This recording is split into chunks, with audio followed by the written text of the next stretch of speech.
Well, we're just sitting around having a nice, good roundtable discussion with Larry and Al right now. The two apparently work together at Montauk. And Larry, you were talking about how you went back in time and actually managed some of the programs to get Ed Cameron from the 40s to the 80s. Is that correct? Yes. Talk about that a little bit. Well, basically, when he jumped off him and his brother Duncan jumped off the Eldridge, they were kind of floating in limbo in time there. And we actually had to gave him a place to land, because we wanted to know more information on what went wrong with that particular experiment, because that's what touched off everything as far as the experiments in time travel that basically proved that time travel existed. We just didn't know how fully, and we were trying to hone and get everything working properly. Now, well, Al, you talk about when you jumped off, you landed in 2137, right? Yeah. There was, as I recall it, and its memory didn't come back immediately, we were falling down, that is Duncan and I, falling down what felt like an elevator shaft. I mean, that sensation of dropping very fast and not knowing where you're going and what's happening. And then it leveled out, and then we seemed to be flying in a cloud bank or something like that, and then we blanked out and wound up in 2137. Now, whether or not we went immediately there, or whether it was a detour, I don't know, but I know that I went from 2137. When we arrived there, we were in bad shape, Duncan and I both, because we went through the hyperspace fields and radiation fields, which are associated with hyperspace, without any shielded clothing on. We just had our ordinary fatigue uniforms on, which is no protection to the skin. We were burned. And they had to literally put us together in the hospital. It took 4 weeks. Yeah, but Larry, are you saying that they were actually in limbo somewhere when they jumped off the ship? Well, that's possible. Right. Because I've never been able to come up with an explanation as to why we wound up in 2137 or anywhere else. Can you offer any explanation of this 2137 6-week trip that he remembers? Actually, no. Mm-hmm.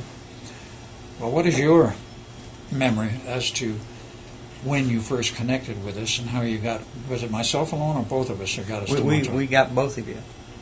Was it directly off the Eldridge? No, it wasn't. All right.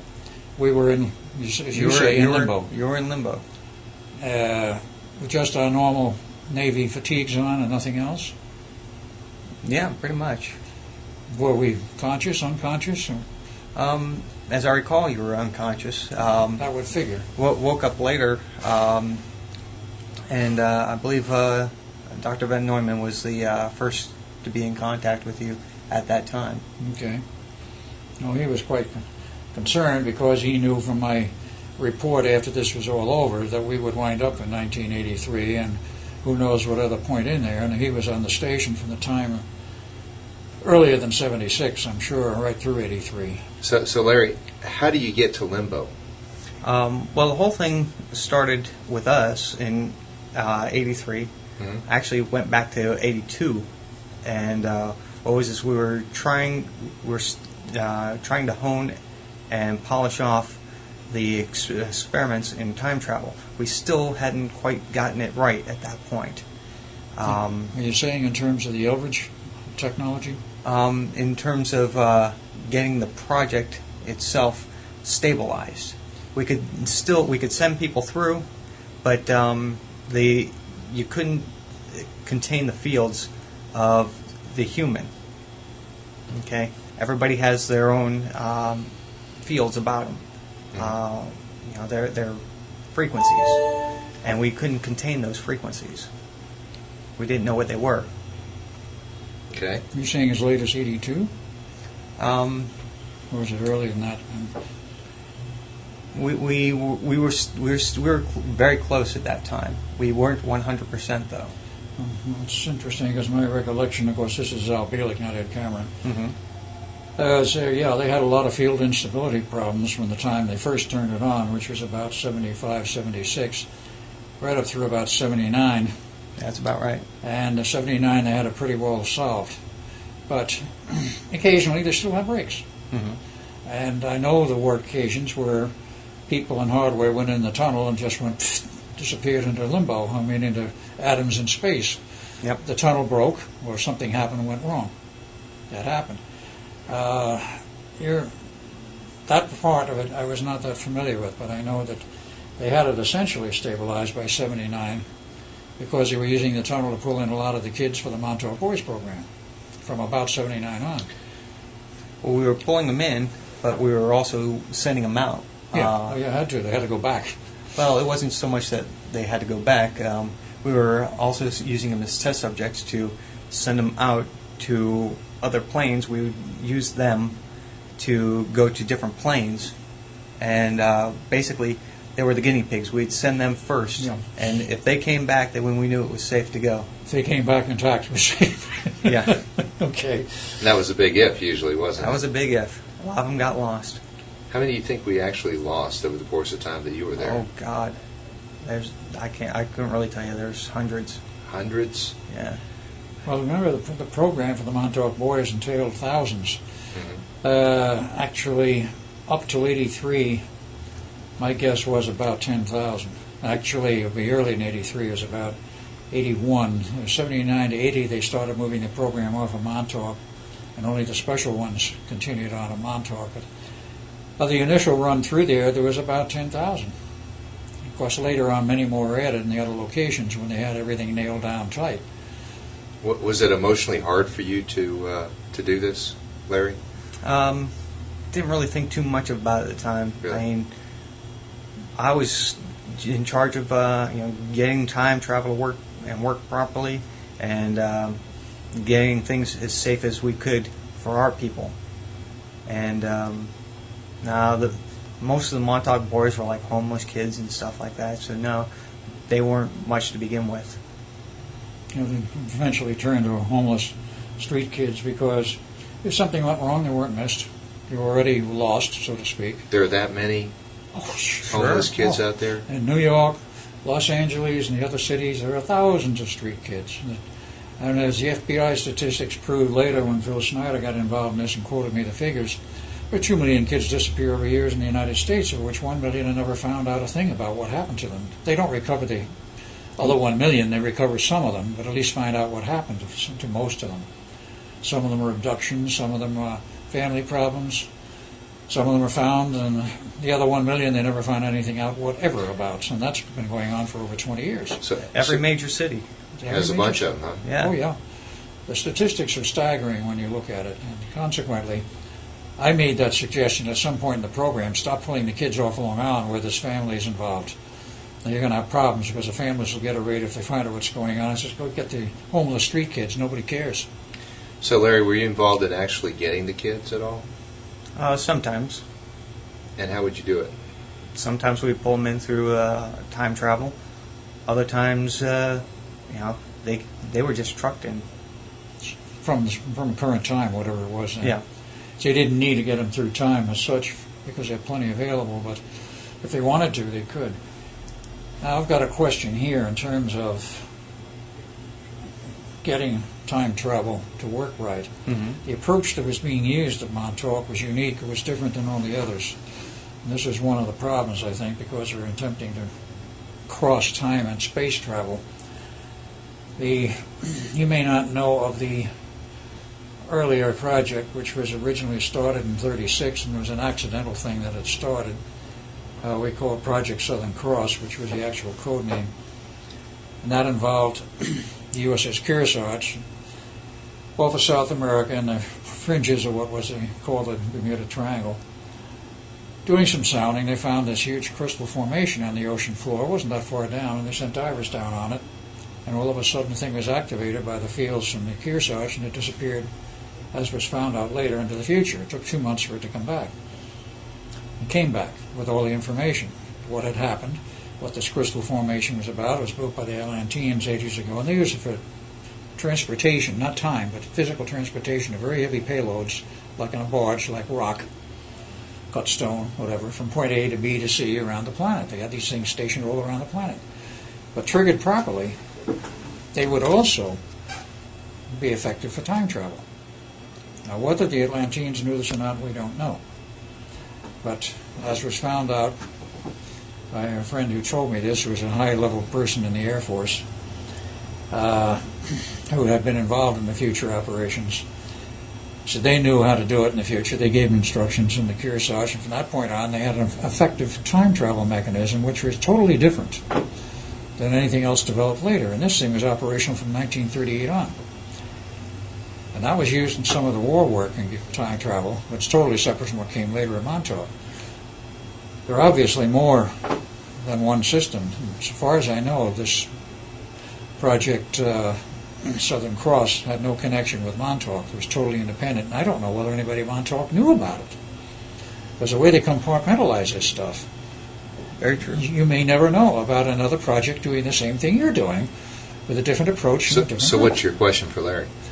question is whether or not he knew anything about the Operation Southern Cross, or whether there was any crossover that he knew of between Southern Cross, because they went into the future during World War II quite heavily.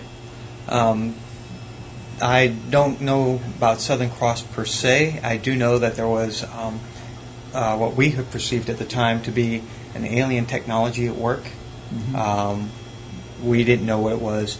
As far as Southern Cross goes, just like a lot of government project names, they get reused a lot. I know right now of 3 different Aurora programs, and one involves spy planes, the other one involves a gamma bomb, which was a project that was actually disassembled in the mid-90s, and the other one I'm not at liberty to say. But we're always constantly reusing names. Rainbow is part of a satellite system. And so it's the original. And part of the Philadelphia experience. It's also original. part of the Philadelphia experience. Right. They constantly reuse the similar names.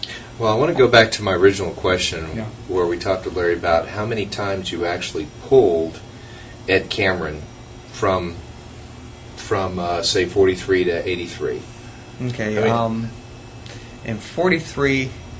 or any other time from the at from any the other past time? to the future. Yeah. There were several times. Again, that's something that we would have documented, Mhm. but I really couldn't tell you exactly how many times. Just the same as I couldn't tell you how many times we pulled out Bielek or myself, because it's just happened quite a number of times.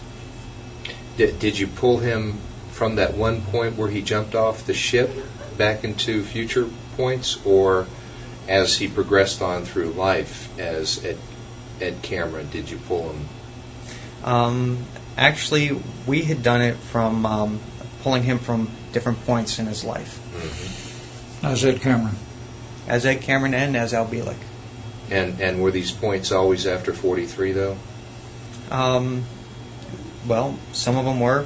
We did pull them in 43, Mm-hmm. as I stated earlier. But yeah, we pulled them since then, too.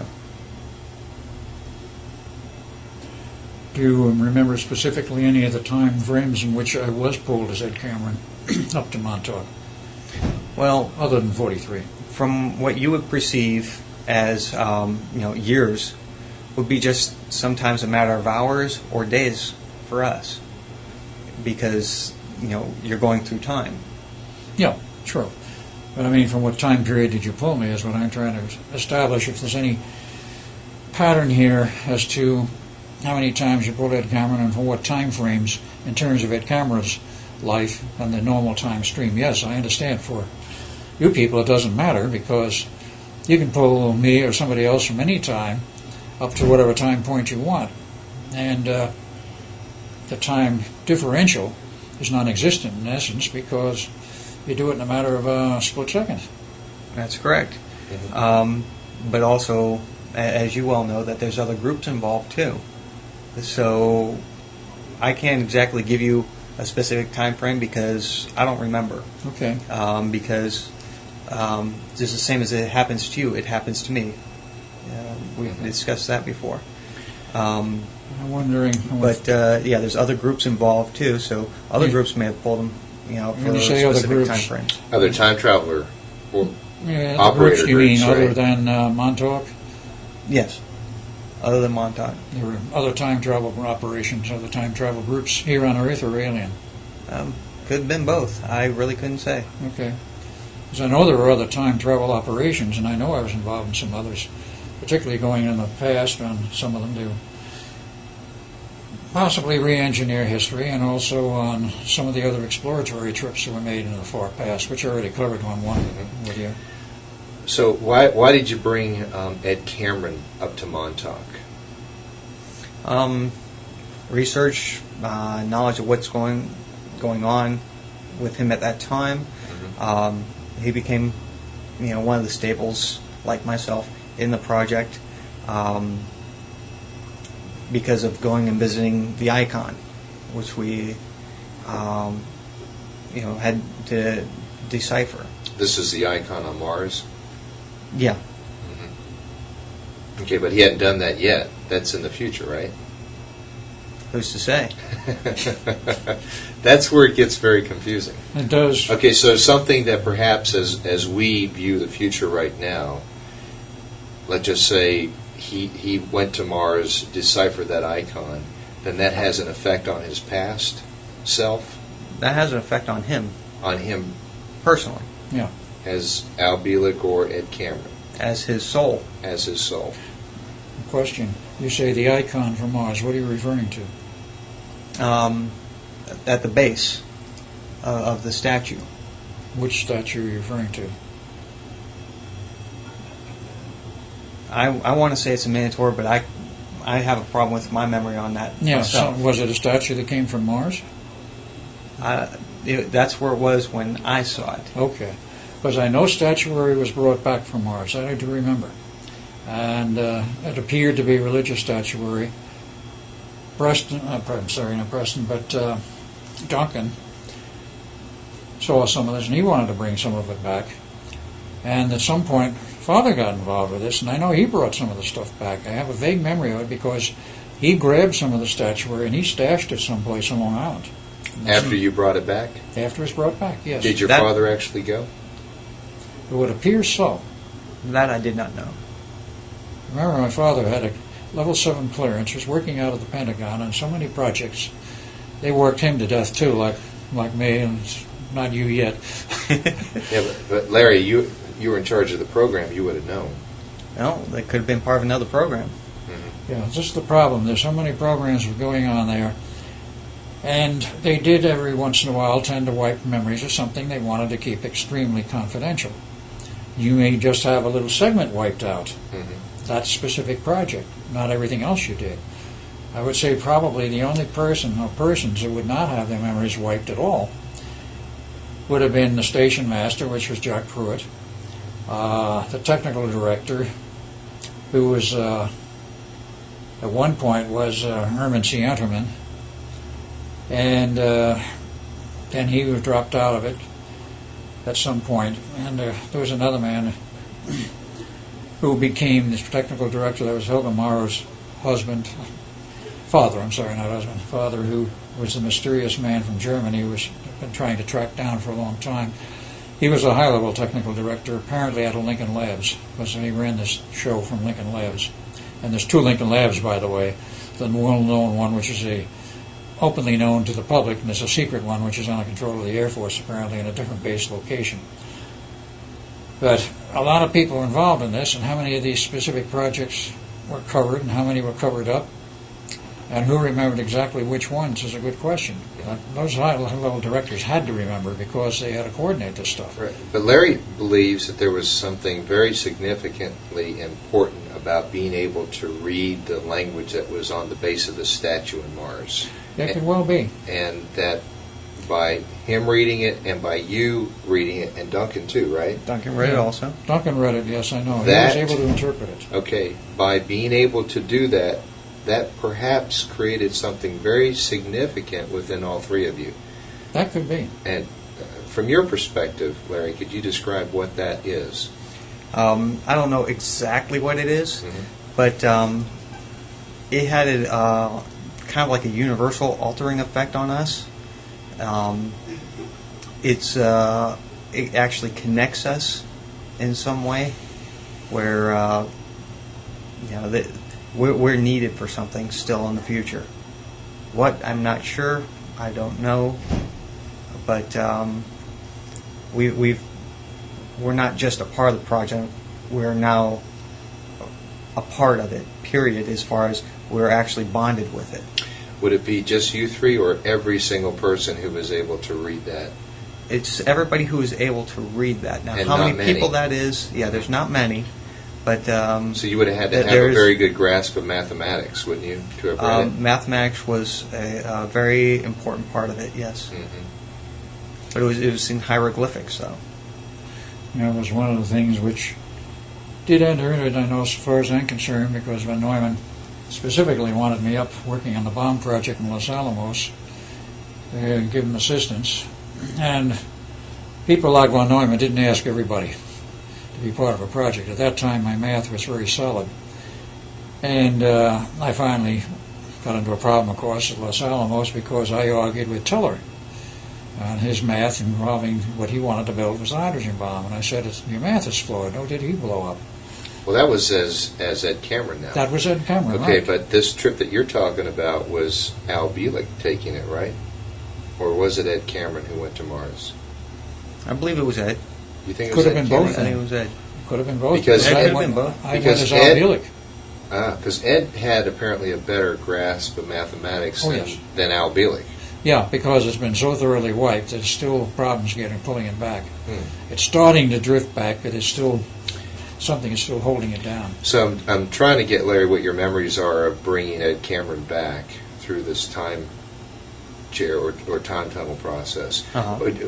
From your perspective, were you just sort of in charge of the operations? You just brought him back and then you handed him off to someone else and that was it? Well, it wasn't 100% it, but It yeah, for that, you. that was the general premises of my position. Mhm. I ran the time machine. Now, we did become friends, and we actually did go off base from time to time. And we would visit a local bar. It was Yes, we right. did. Ah. It was attached to the side of the hotel. Mhm. Just a little one-horse bar there. I remember it was on the north side of Montauk Township. They let you guys go out? Oh, yeah, says we they did let us? occasionally. It wasn't a matter of letting us, we just went. You Yeah. just walked And who out? was Pretty gonna- much, yeah. and We who was we gonna walked stop out. us? I mean, would we have had there were guards posted, but it's like, if we're driving out, they know we have the clearance. They're not going to stop us Right. unless somebody directs them to stop us. Yeah, but, Ed Cameron, he came from the past. How would he have the clearance? He's there on the base. We made up the clearance on the base. He just had the papers made up at that point, right? Sure. Okay. That's very interesting about Ed Cameron coming in and traveling around. Because I remember, of course, that was the part I do remember coming from the Eldridge. I spent about 12 hours there getting the original Cook's tour and recognizing that we were finally recognizing we were in the future, Duncan and I. We didn't go off the base on that trip. No. We were allowed to go up on the ground level. They took us around partially on the ground. But we couldn't go outside. They wouldn't let us outside because of apparently the very important and tenuous connection with the Eldridge. And that's when they sent us back, of course, to wreck the equipment. But I'm totally at a loss as to when these other times were that I was pulled in as Ed Cameron and from where I was yanked. I don't know if you remember this now either, Larry, but from what you say, obviously I was pulled in more than one time, and apparently the additional times later, in terms of the sequence at Montauk, and possibly in the sequence of my life, must have been at a later point. If they were at an earlier point, I wouldn't even have the memory of having been there, and something wouldn't fit. That's true. So it gets to be quite a little scramble. Who came when and where? And how was this all arranged? Well, that's what we're trying to put together right know. now in our little roundtable discussion. When you find it out, let me know, then we'll all know. Yeah, 'cause I think Larry's I going to don't help know. us. Well, I'm trying to help, but I You- can only well, do you've so got much. part of it. Yeah. You've got part of it. You got a They- part which I have not remembered, so that's And, helpful. well, and the thing is, this happens to me too. Is that I get pulled myself. Now, whether it's me pulling myself or there's other people pulling at me, Actually, I believe both are true. So, But you both remember going out to the bar and having a few drinks. oh yeah, we used to drink Miller Genuine. There was a very specific bar because some years ago, maybe, let's see, it would have been about 93 perhaps. Could have been later too, but there was a specific little restaurant and bar right off the main drag of Montauk on the north side, about a block off. We went in there, I looked at it, I said, I've been here before. And Preston was there. He remembered I'm sure he remembers my saying it. But. Well, Larry, would you actually deprogram them so they would forget the memory of that present experience when they went back to where they came from? Yeah, that was part of our procedures, Mm-hmm. but that's not a permanent fix. I mean, It's never permanent. Well, obviously, because you're both things- remembering. And what is this? I call it the Swiss cheese effect because the Swiss cheese effect because Okay. the what it is you remember bits and pieces, but there's still holes in your memory. Exactly. So it all comes through every once in a while, and whether it be something that triggers it, whether it be a smell or something, you see something that reminds you of something else. I don't know what it is, but the memories do leak back slowly but surely. Mm-hmm. Now, could you describe the apparatus that was used to issue out a brainwash? Oh, that was just part of the recording equipment that recorded the frequencies and brainwaves. The human frequency, mm-hmm. because the human body has a specific frequency to each individual. Mm-hmm. And so, yeah, we could actually take a reading of somebody's brainwaves during that specific time frame as soon as they come through, and take that frequency and that particular point in time where their memories start of this event. Then, as they're getting ready to leave, you measure that particular frequency and time frame so you know how long they've been there, and you can actually wipe that. Also, as you're going through time, the time travel itself will also help wipe some of the memories temporarily, and they'll come back eventually. And that would explain why when I made those trips into the future, I had no memory of where it came from. That's correct. And eventually it would start to leak back when I was in 28th century for 2 years of their time. It was leaking back by the time I was sent back. It was. I kept asking, haven't I met this individual somewhere else before? And I got the answer no, which was an outright lie, and that was Pete. But it was starting to leak through and come back. And then, of course, they sent me back to 2137, and then I had no memory at that point of having been in the 28th century, and then I was sent back to 1983. And neither Duncan and I at that point had any memory of 2137. Mm-hmm. When you talk about frequency, Larry, though, I think of cable television. And, because that's all frequency. That's all it is. And you can have hundreds of channels over one little tiny cable TV connection, with all these various frequencies. Right. Well, it expands out more, Think of radio frequencies; those expand exponentially, also. Indeed. Which is really different, though, than say a computer and how it uses data, because really not, because like your computer, say you've got a 900 megahertz computer. That's a frequency. Well, that's how fast it operates, but that's how fast it operates, but it's also a frequency. Okay. But it still has to have a place to store the data. So, for instance, that's why I can't use my computer to pick up all the television signals over a modem, because there's not enough bandwidth there to enable all that. Actually, at the time, we used a very crude method of reel-to-reel tape. Just to get the frequency. Tape. Yeah. Okay. And just record it. So you record that and almost have a print of that person, wouldn't you? Oh yes. Okay, and then you were able to go in the tape and erase certain parts of it? No, we would actually take that section of what that person, was that frequency that person had at that time of being there. So we measured. We knew exactly how much was there from beginning to end, and we would actually shoot that frequency at them. So that way, it actually blanked out. that particular part of the memory. So it'd be like me looking at my tape player right over there.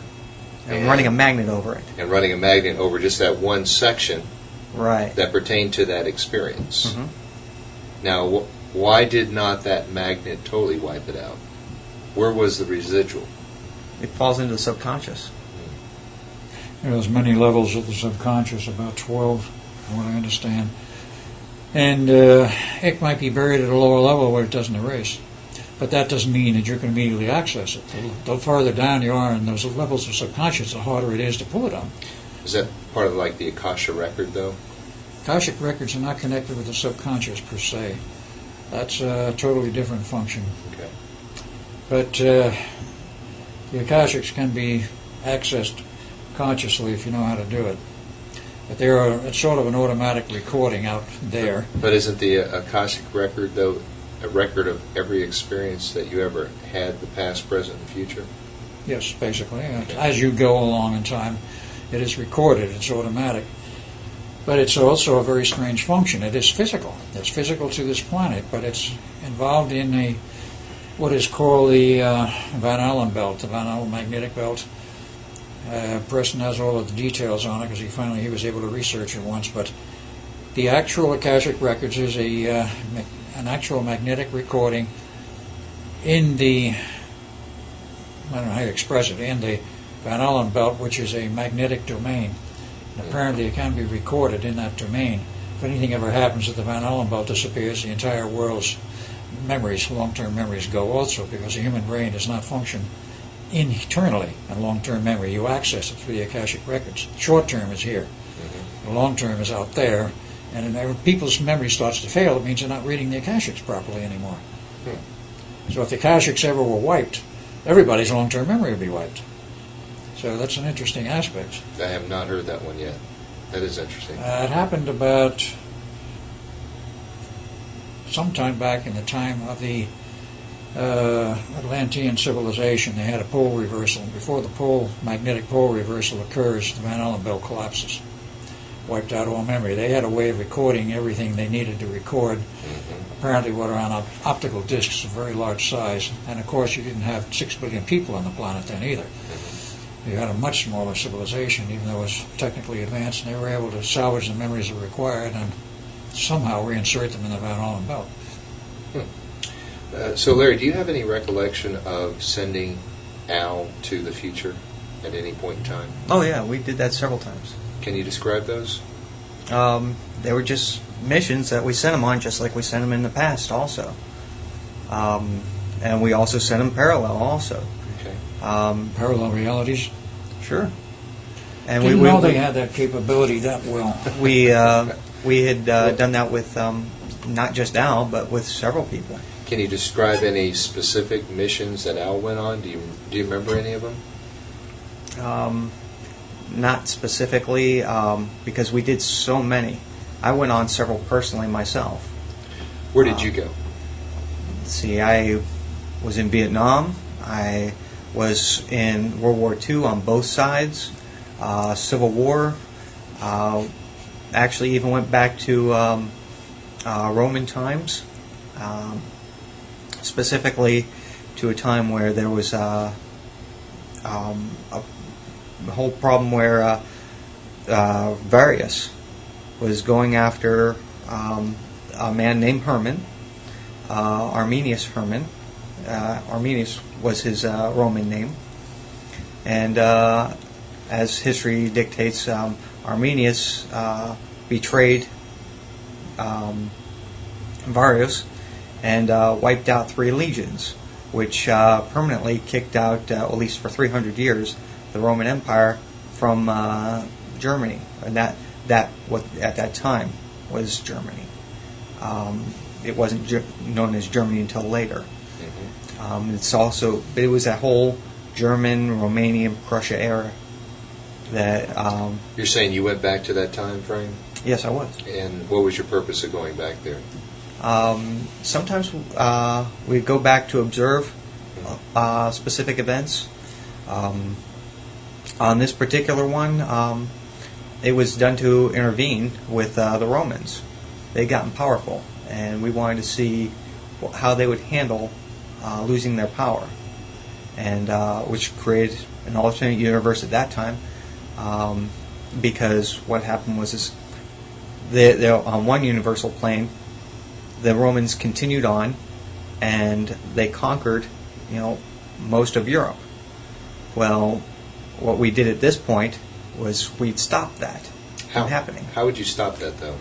It'd only be you and a couple of guys, right? Well, I believe the Romans had 11 legions at the time. Mm-hmm. Don't quote me on that. I'm not sure, but destroying 3 legions was quite a bit, and that also led to the fall of the Roman Empire. You're saying you actually had a hand in destroying 3 legions? Sure. And how would you do that? Organizing the Germans, who actually were working under oppression from the Roman army. There were a lot of Germans in the Roman army. They were commissioned as soldiers, and create an uprising. But how would you, and I would imagine just a small number of people. No, actually, it was quite a number of people. You had a large number of people that you brought in? Yeah, basically, didn't take much. You tell them that everything they want to hear. Look, you're being oppressed. Look, you can do better on your own. Here, I'll help you. I'll show you how to do better on your own. Sort of a class instruction type thing. Sure. Okay. So you would send in a number of people to sort of train them. And that was all that was needed to wipe out 3 legions? Sure. At that time, the Romans, they were pretty much ground troops. That's all they were. They, of course, they had advanced weaponry as far as swords, catapults, battering rams, that sort of thing. But they didn't have cavalry, at least not until later. And take the Germans, teach them cavalry, and then also teach them things like guerrilla warfare. They didn't know guerrilla warfare. The Romans didn't know how to act under guerrilla warfare. As I recall, the Romans were traveling through German territory to go take care of another problem elsewhere, up in a northern Prussia region. There again, at that time, it was not known as Prussia. But what happened was they were brought in and led in as friends by Varios. I mean, not Varios, but Arminius. And from that point, Arminius cut loose, left the Romans on their own, and then waged guerrilla warfare through the, I believe it was the Edinburgh Forest. I'm not sure on that. But waged war on them through the forest. And this went on for weeks. And, of course, it wasn't just the Roman army. And they had everything and everybody with them. They had families. They had merchants.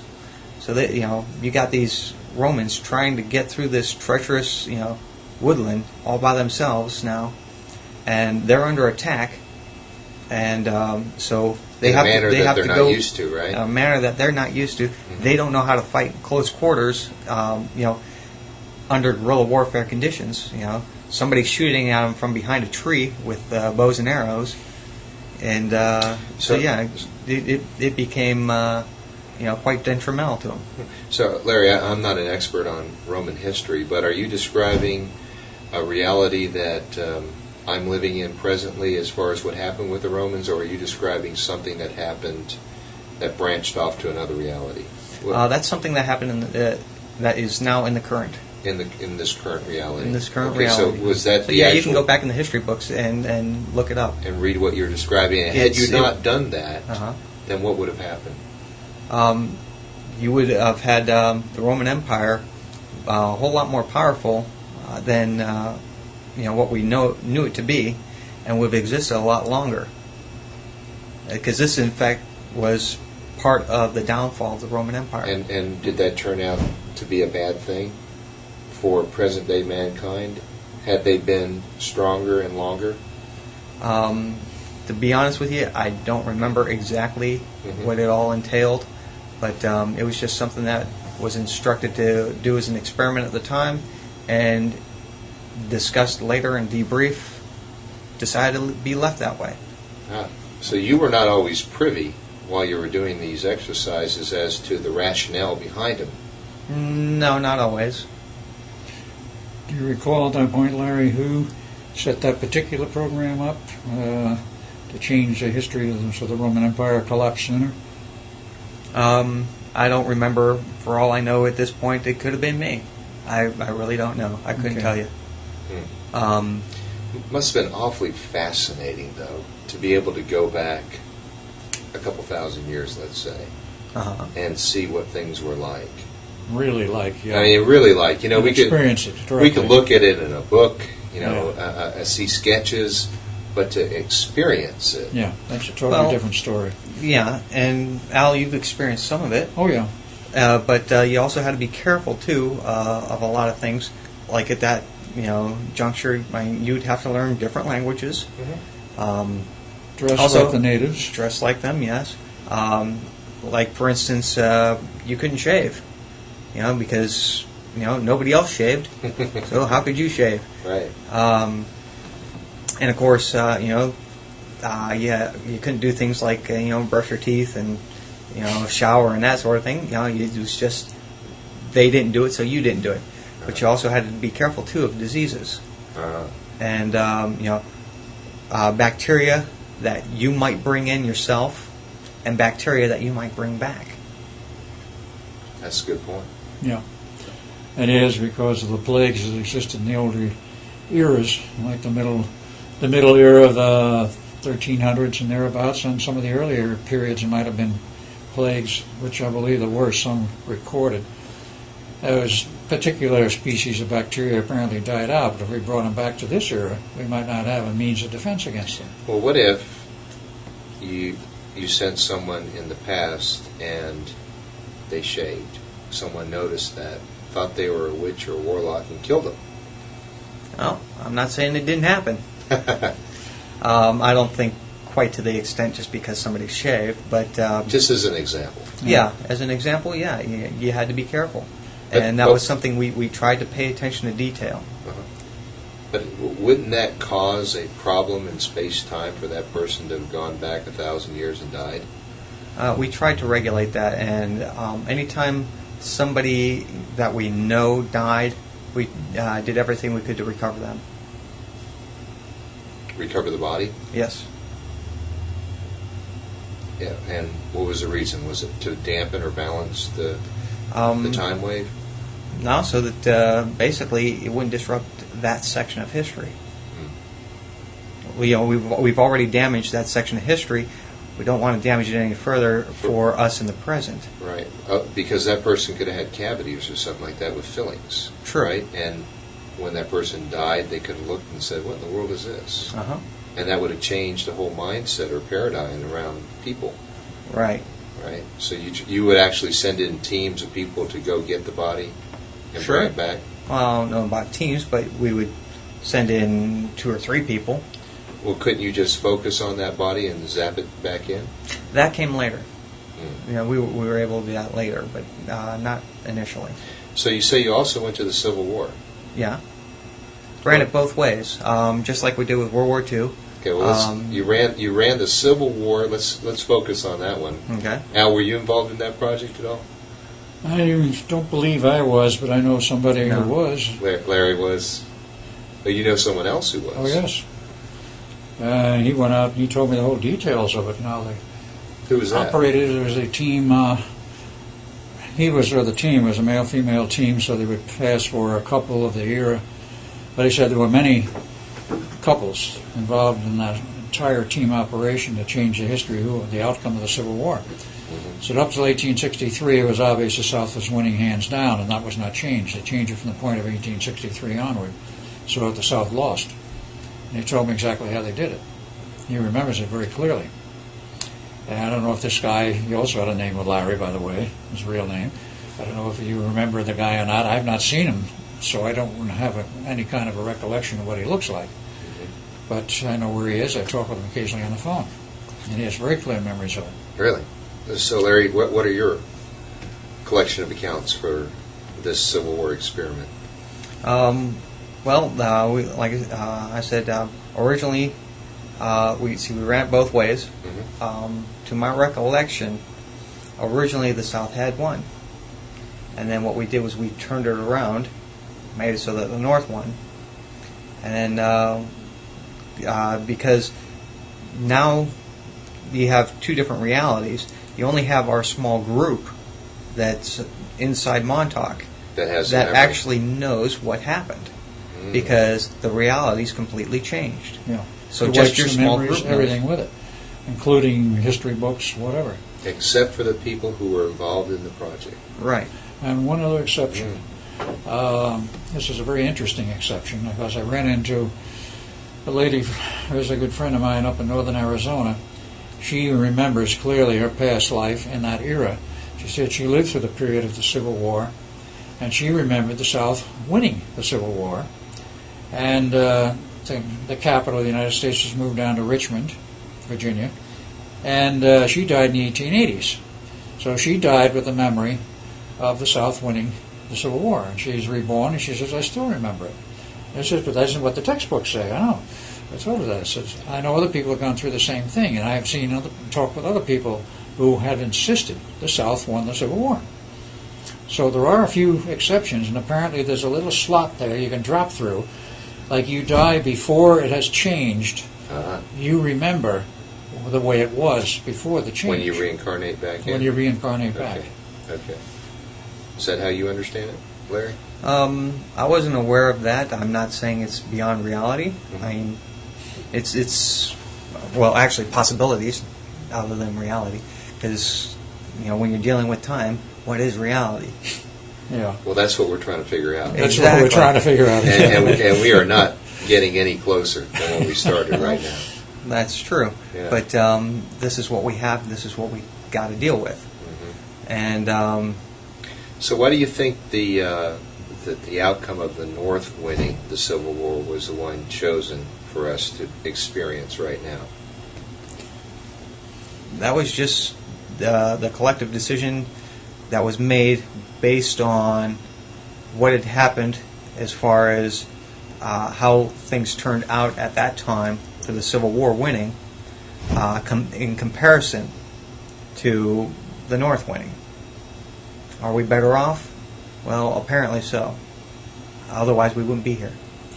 One of the big problems, as I see it, and apparently as Lincoln saw it, was Lincoln also was a very strange man. He wasn't a psychic, and he, to some extent, he did consult the spirits, if you will, the mediums and whatnot. And the thing that impressed him, apparently, was the fact, the South had the right to secede. They did legally under the Constitution. But if they were allowed to remain as a separate nation, a set of two nations, as he said, a house divided against itself cannot stand, it's going to fall. He saw it from the long-term perspective, that if the two halves, if it were not reunited into one whole nation, with the history of the South being essentially negated, in the future there would be a very serious problem. Well, it's sort of like Gandhi realized that with Pakistan and India. Sure. And fought hard to prevent the split. Yes, right. But in this reality, he lost. Yeah. Now, perhaps another timeline, he was able to merge the two. But, and that, of course, has produced problems, and it may yet produce much more serious problems. Which sort of, I think listeners are going to say, well, how can you just experiment? How can you say, okay, we're going to go back, the South lost the war. We're going to go back, the Romans lost 3 legions. What do you see, Larry, as kind of the nature of time? Do you see multiple timelines, universes, parallel universes that we can actually do the experiment in, which is outside the one that we're in, see how it works, and if it works to our liking, then bring that experience to our reality right now? Well, sure. As far as a number on alternate realities and alternate universes, I can't tell you or give you a number, but we know they exist. Just as that you can look out, into the galaxy, and you can see different systems. I mean, there's literally billions of different systems out there. We don't know how many there are. You mean star systems? Sure. Right. But, okay, but do you think it's an infinite number or a fairly small number? Personally, I believe that it's a smaller number, but I can't say for certain because I don't know. That's my personal belief. I believe it's a smaller number. Okay, so my earlier explanation of what was going on, though, were a lot of things happening in alternative. When you did this experiments, did you do it in our universe or our reality, or did you go to another reality and do the experiment? Well, see, there you're creating paradoxes. Exactly. And, yeah, you've got many paradoxes there.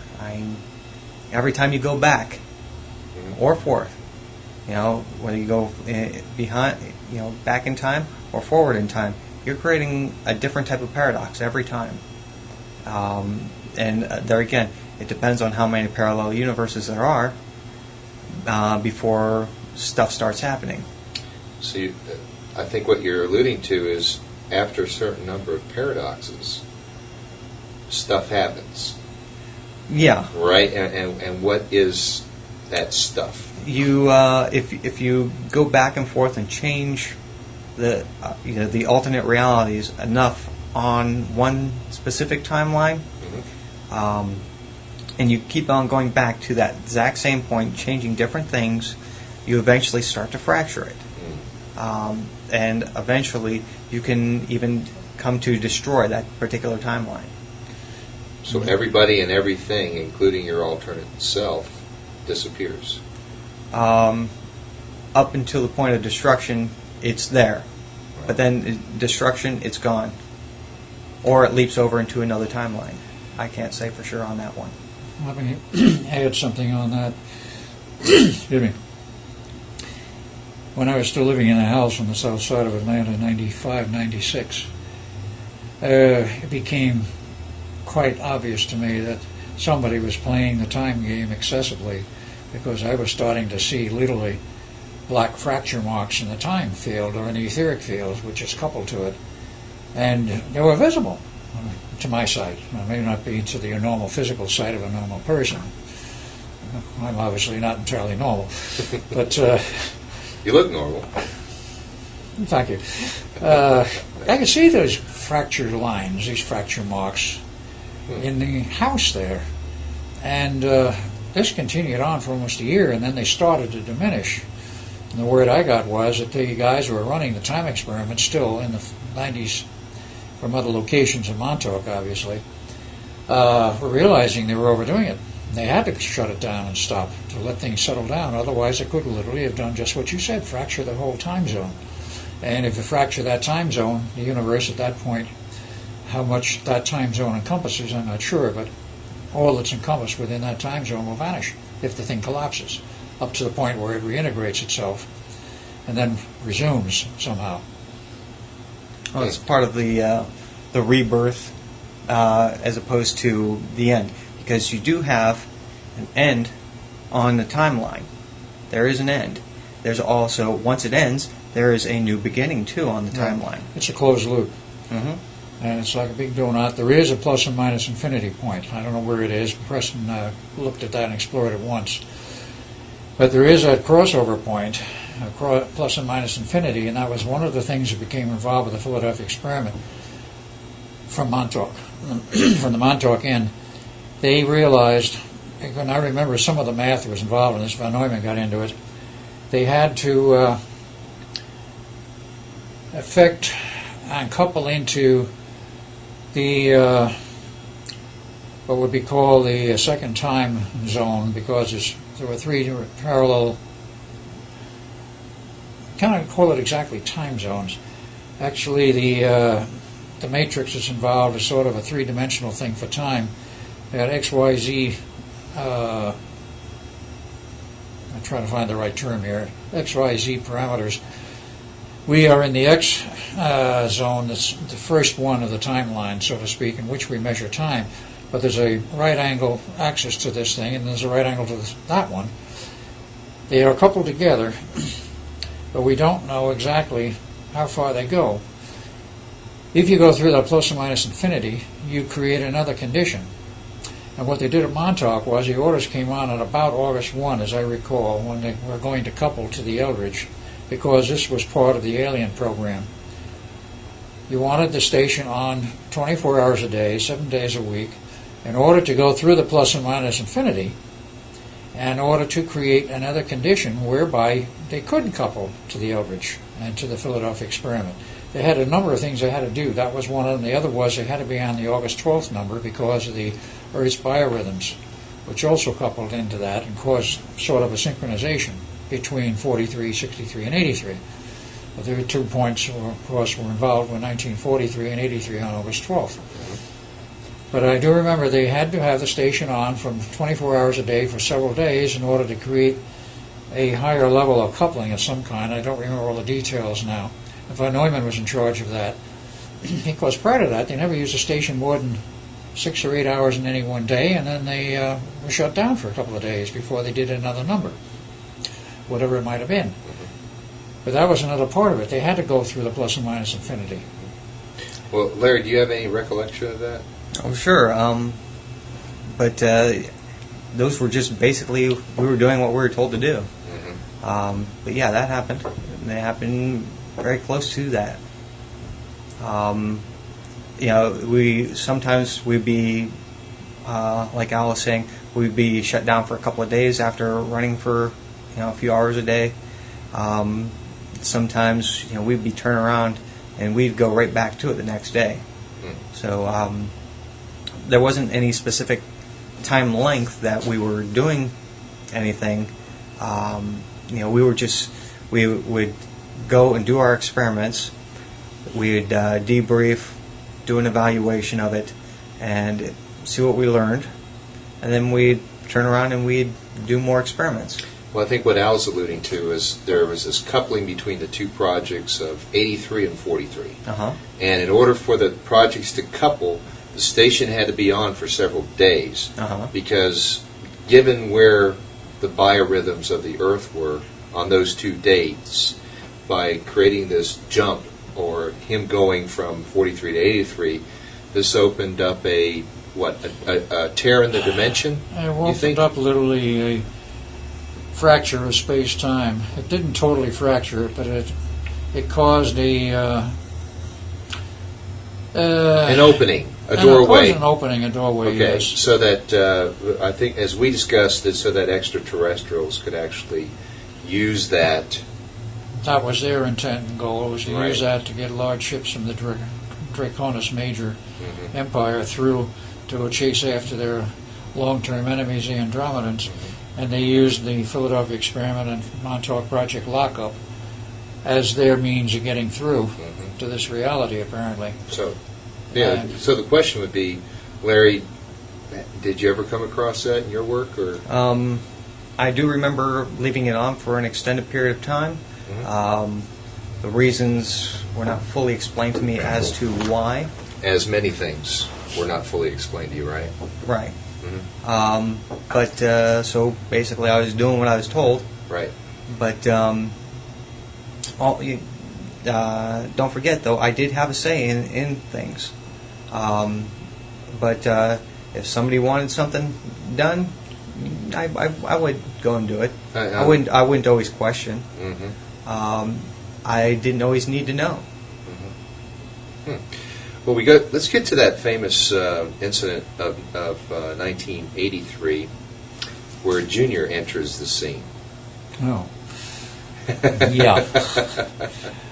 Dear Junior. Just to sort of recap, what was it, in the morning, you were there as Ed Cameron. That's right. Right? And then you had left.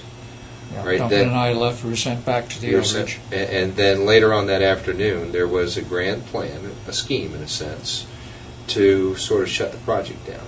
Right. According to Al Bielek, that we've talked about. And out of the mind of Duncan Cameron comes this beast. Looks like a Sasquatch, Bigfoot, whatever.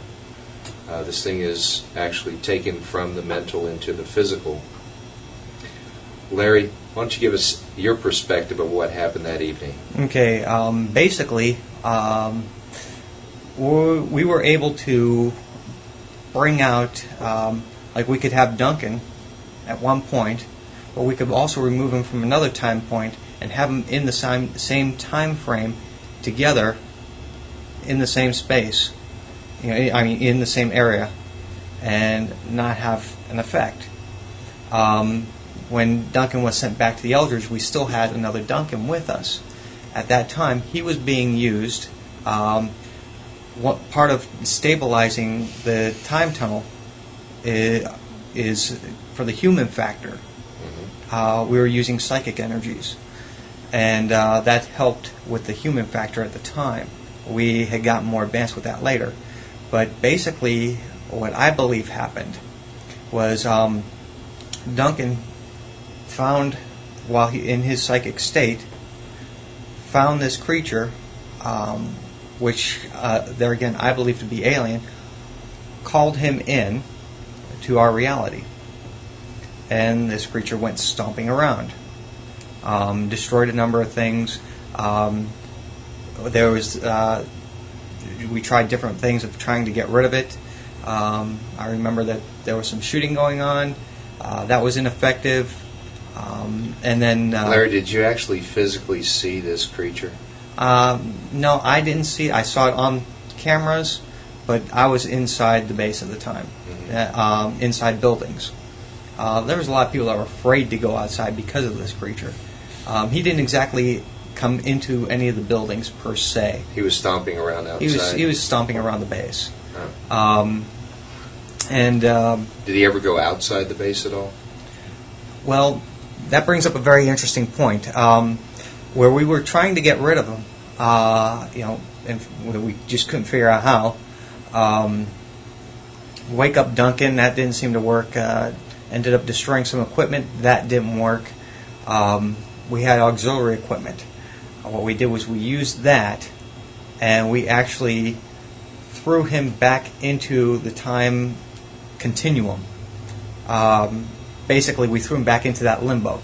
And personally, what I believe is he keeps popping in and out. He's lost. And I believe that's where you get things like Sasquatch and the swamp monster in Florida. You see them all over. Was it the abominable snowman in the Himalayas? I believe that's all the same creature. And you can't ever find any evidence of him because he's bouncing around in the time continuum.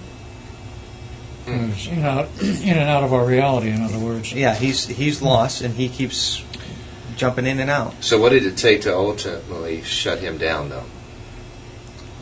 We just threw him back in the time continuum, and... So it wasn't the destruction of the computer equipment? No, we had auxiliary equipment that we were able to put him back into the continuum. But, he still appears.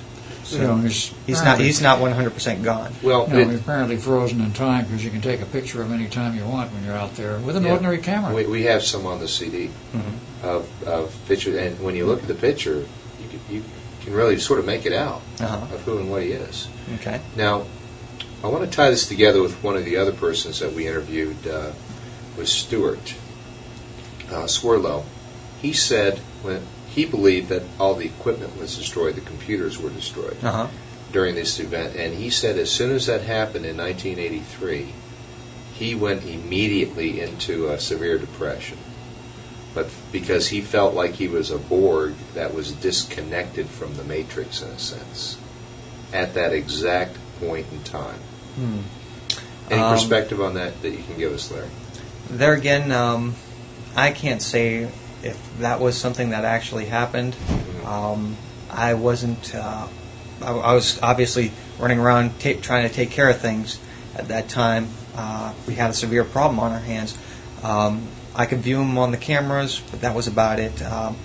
As far as the creature's state of mind, I'm not a psychologist. I couldn't say whether he got depressed or whatever.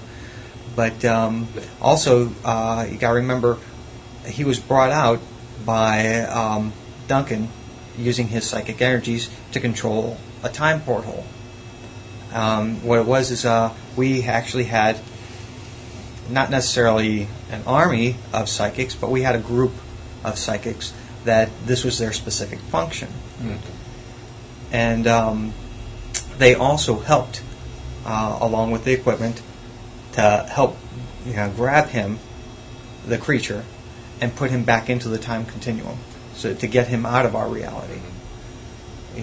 Put him back to wherever it was he came from. Obviously, he's still lost. You definitely got him out of our reality because he ceased to have any interaction, whatever, physically. Okay, but our computer equipment that was used to run this program was not totally destroyed, as you No, recall. we had the equipment that you're talking about was on the surface. Exactly. There is many levels to Fort Hero, Montauk, and we went to auxiliary equipment that is underground. To actually grab him.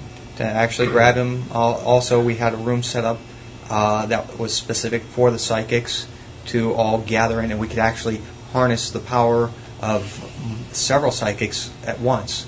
Whereas before, when this whole thing started, we were just using Duncan. Initially it was just Duncan, then there were others trained, right, but normally they only sat one at a time in the chair, which was a surface building where they had that equipment. I was not aware of the multiple setup below ground. Yeah. I don't think I ever saw that. If I did, I've forgotten it. But I know there were multiple psychics, that's true, and I helped train some of them. I pulled them out of the Montauk Boys lineup because they had psychic ability, and says, you go on a separate program, you go elsewhere. And one of those turned up in Phoenix in one of the bars before I moved to Atlanta. And I got quite friendly with him, but he didn't remember anything about what he'd been involved in. But I could read it right off him. But he'd been involved in Montauk as a psychic.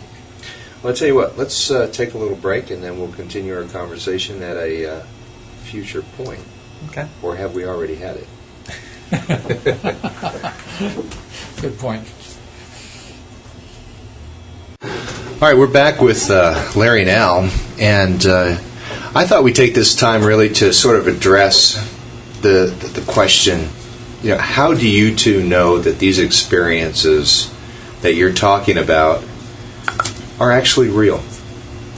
And quite honestly, there's going to be a lot of people as they listen to this, the voice on this CD, they're going to listen to it, and we're taking some really wild and woolly trips through, I guess, believability city at this point. And frankly, many times I myself wonder, is this a real thing, or are you operating under illusion?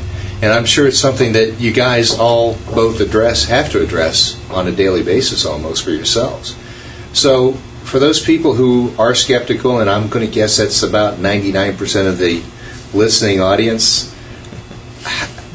I'd say it's at least 90%. At least 90%. Okay, right. So the other 10% perhaps have already read the books or seen your lectures, Al. Maybe they've come a little further, but what can we tell them? What can we tell them? How can we address this thing? Because this is so far out of the average, typical reality that certainly that I exist in. Al, why don't you start it, and then Larry will move to you. Okay. Well, I'll have to go back a couple of years. In when was it actually originally? 1985.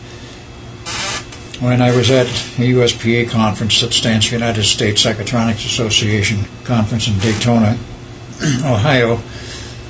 I had met Preston Nichols previous to that. You mean Dayton, Ohio? Dayton, Ohio, right? Oh, yeah, okay. You said Daytona. No, Dayton, Ohio. Met Preston the second time there. I met Duncan for the first time. And quite aside from the fact that I already knew Preston and some of the wild stuff he was into in terms of really hardcore electronics, because that was his forte, Duncan was off into more metaphysical things. But because of that meeting, I was invited to go out and visit Preston at some time, possibly interview him to become an engineer on the staff, because he had a little operating thing going then of electronics, a company of his own. Did Preston invite you? Yes, he did. And where were you living at the time? At that time, I was in Phoenix, Arizona. So you flew out to Long Island? Yeah, I flew out to Long Island next month, August of '85. So you must have had some strong hunch that there was a connection between you and him. to actually do that. I had a feeling that there was a hunch. I was not working at the time, so I said, I'm going to go see him because I got to pursue this, particularly with Duncan. Because at that point, I had no memories to come back. And I was a sort of babe in the woods. I had a rather extensive background of interest in metaphysical and, shall we say, subterranean projects, subverted projects, hidden projects of one kind or another in the government.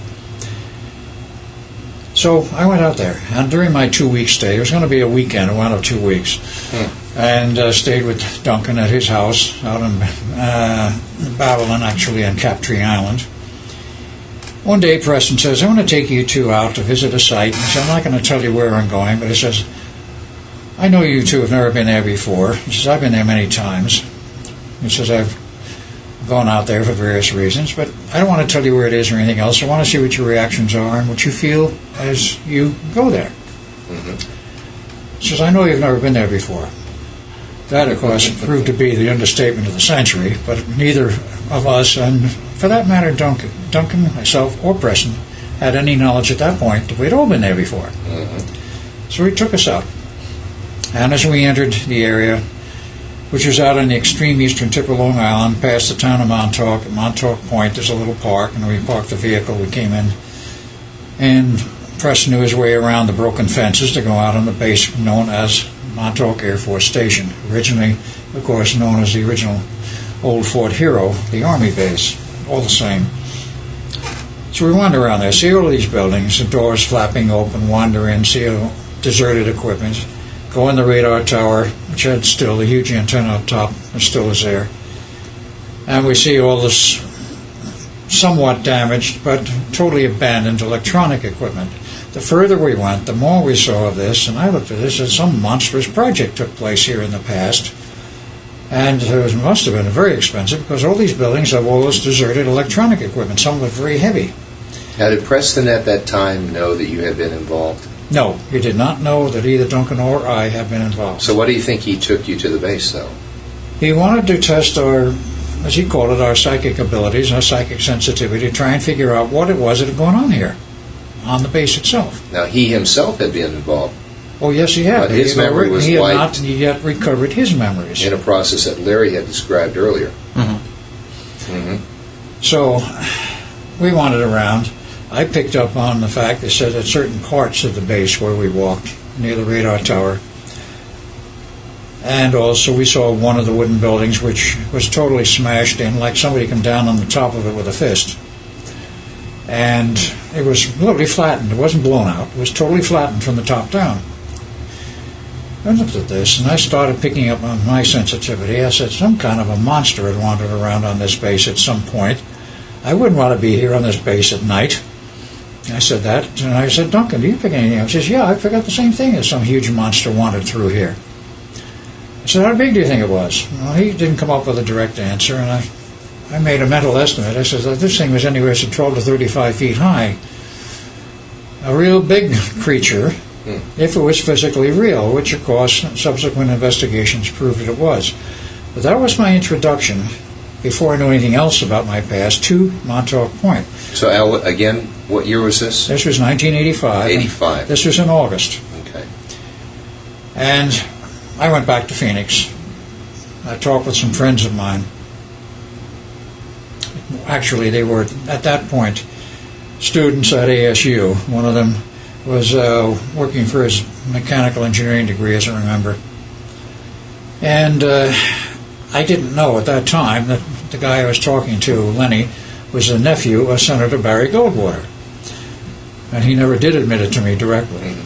But in any case, I told him about my visit to Montauk, because he looked me up. He said, you know something about Tesla. We're doing some project on Tesla. Could you help us? Okay. Now, Al, we have covered that whole story already on this CD. Right. All right. So anyway, another visit in May of '86. It was at that point that my memories were recovered. But I look at it this way. The whole 9 yards, all the physical evidence of a wrecked project, all these buildings with wrecked equipment, some of it intact, some of it smashed, some of it's been walked off with. It was small enough somebody could carry it out. They did. And here we see the evidence of a huge operation, which was abandoned. obviously very suddenly, because it was evidence of a very hasty exit by whoever was there on the base. And it was just left. As we found out later, it was in 1983. It was in August 12, 1983, as subsequent evidence and research proved.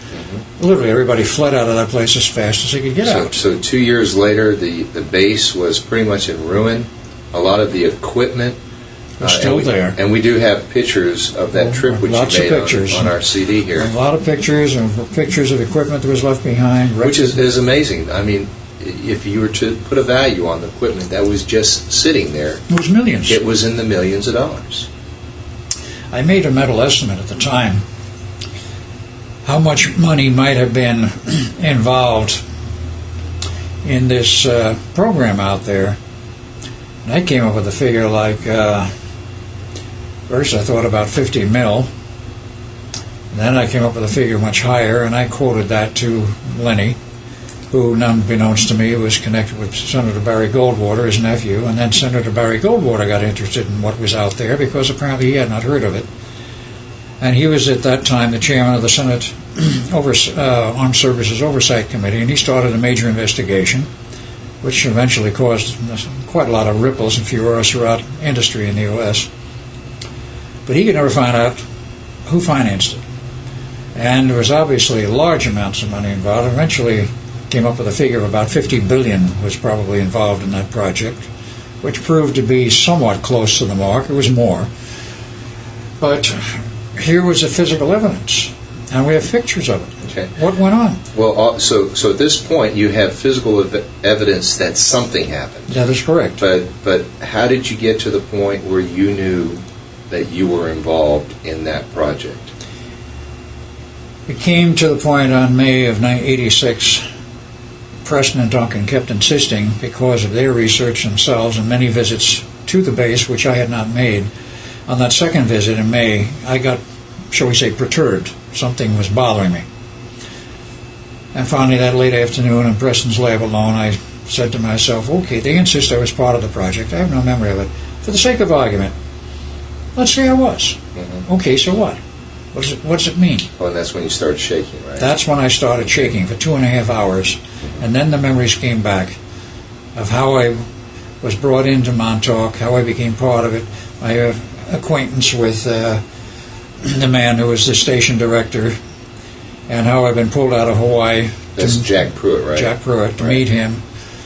And the fact that there was a bird dog, literally, sent over to Hawaii to scout me out and make sure I was the right person. Mm-hmm. That person was Mark Hamill, who was a major part of the project. Wait a minute.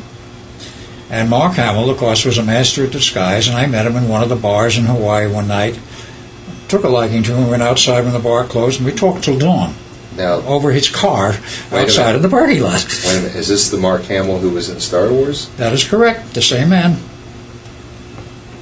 He was heavily involved in that project also. Was he a Montauk boy? As far as I know, yes. A second visit by him to the same bar about 2 weeks later, only that night he was as drunk as a skunk. And he did have a very heavy drinking habit. I've established that well since, and Preston knows it. But that night in the bar, he wanted to get out of there and go someplace with me, and he said, just a minute, and he disappeared off, I thought, to the restroom, and I never saw him again. No, this is in Hawaii, right? This was in Hawaii, okay. 1956. And later on, about May of 56, as I've already stated, sitting on so that. These are memories that came back to you in 85, 86? It was in 86 they came back to me. Okay. It came back to me of the sequence of those two, because I'd already seen the first Star Wars series, and I knew Mark from someplace, but then the rest of it came back as to where we had met in Hawaii, the fact that he was sent to get me, and then I wound up in Jack Pruitt's office, and then I was recruited as Al Bielek. Mm-hmm. And all of that started to come together, and then the memories of what was involved at Montauk. And then, of course, the memories are reinforced by other people who have been involved. It says, yes, I remember you from that project, I remember you doing this, this, and this, people went on and on and on ad infinitum with people who remembered me being part of a project at Montauk that they were part of. Oh, okay, now this is a very important part. These people. Yes. You've done many radio talk shows. You've been a featured presenter at many conferences. How have these people gotten to you? Have they just called you up? Have they walked up to your table when you're at a conference? Both. Okay. Many of the people walked up to me at the table when I'm giving a lecture, and afterwards, yes, remember you from this or that. Mm-hmm. Many of them from the Philadelphia experiment. Some remembered me from Montauk, and one of them, I will only use his first name now because I won't use the last name without his permission, Larry, contacted me, as I recall, by phone because of somebody who had met me at the conference. Mm-hmm. Different Larry. It's a different Larry. It's a different Larry. Okay. A different Larry. Completely different.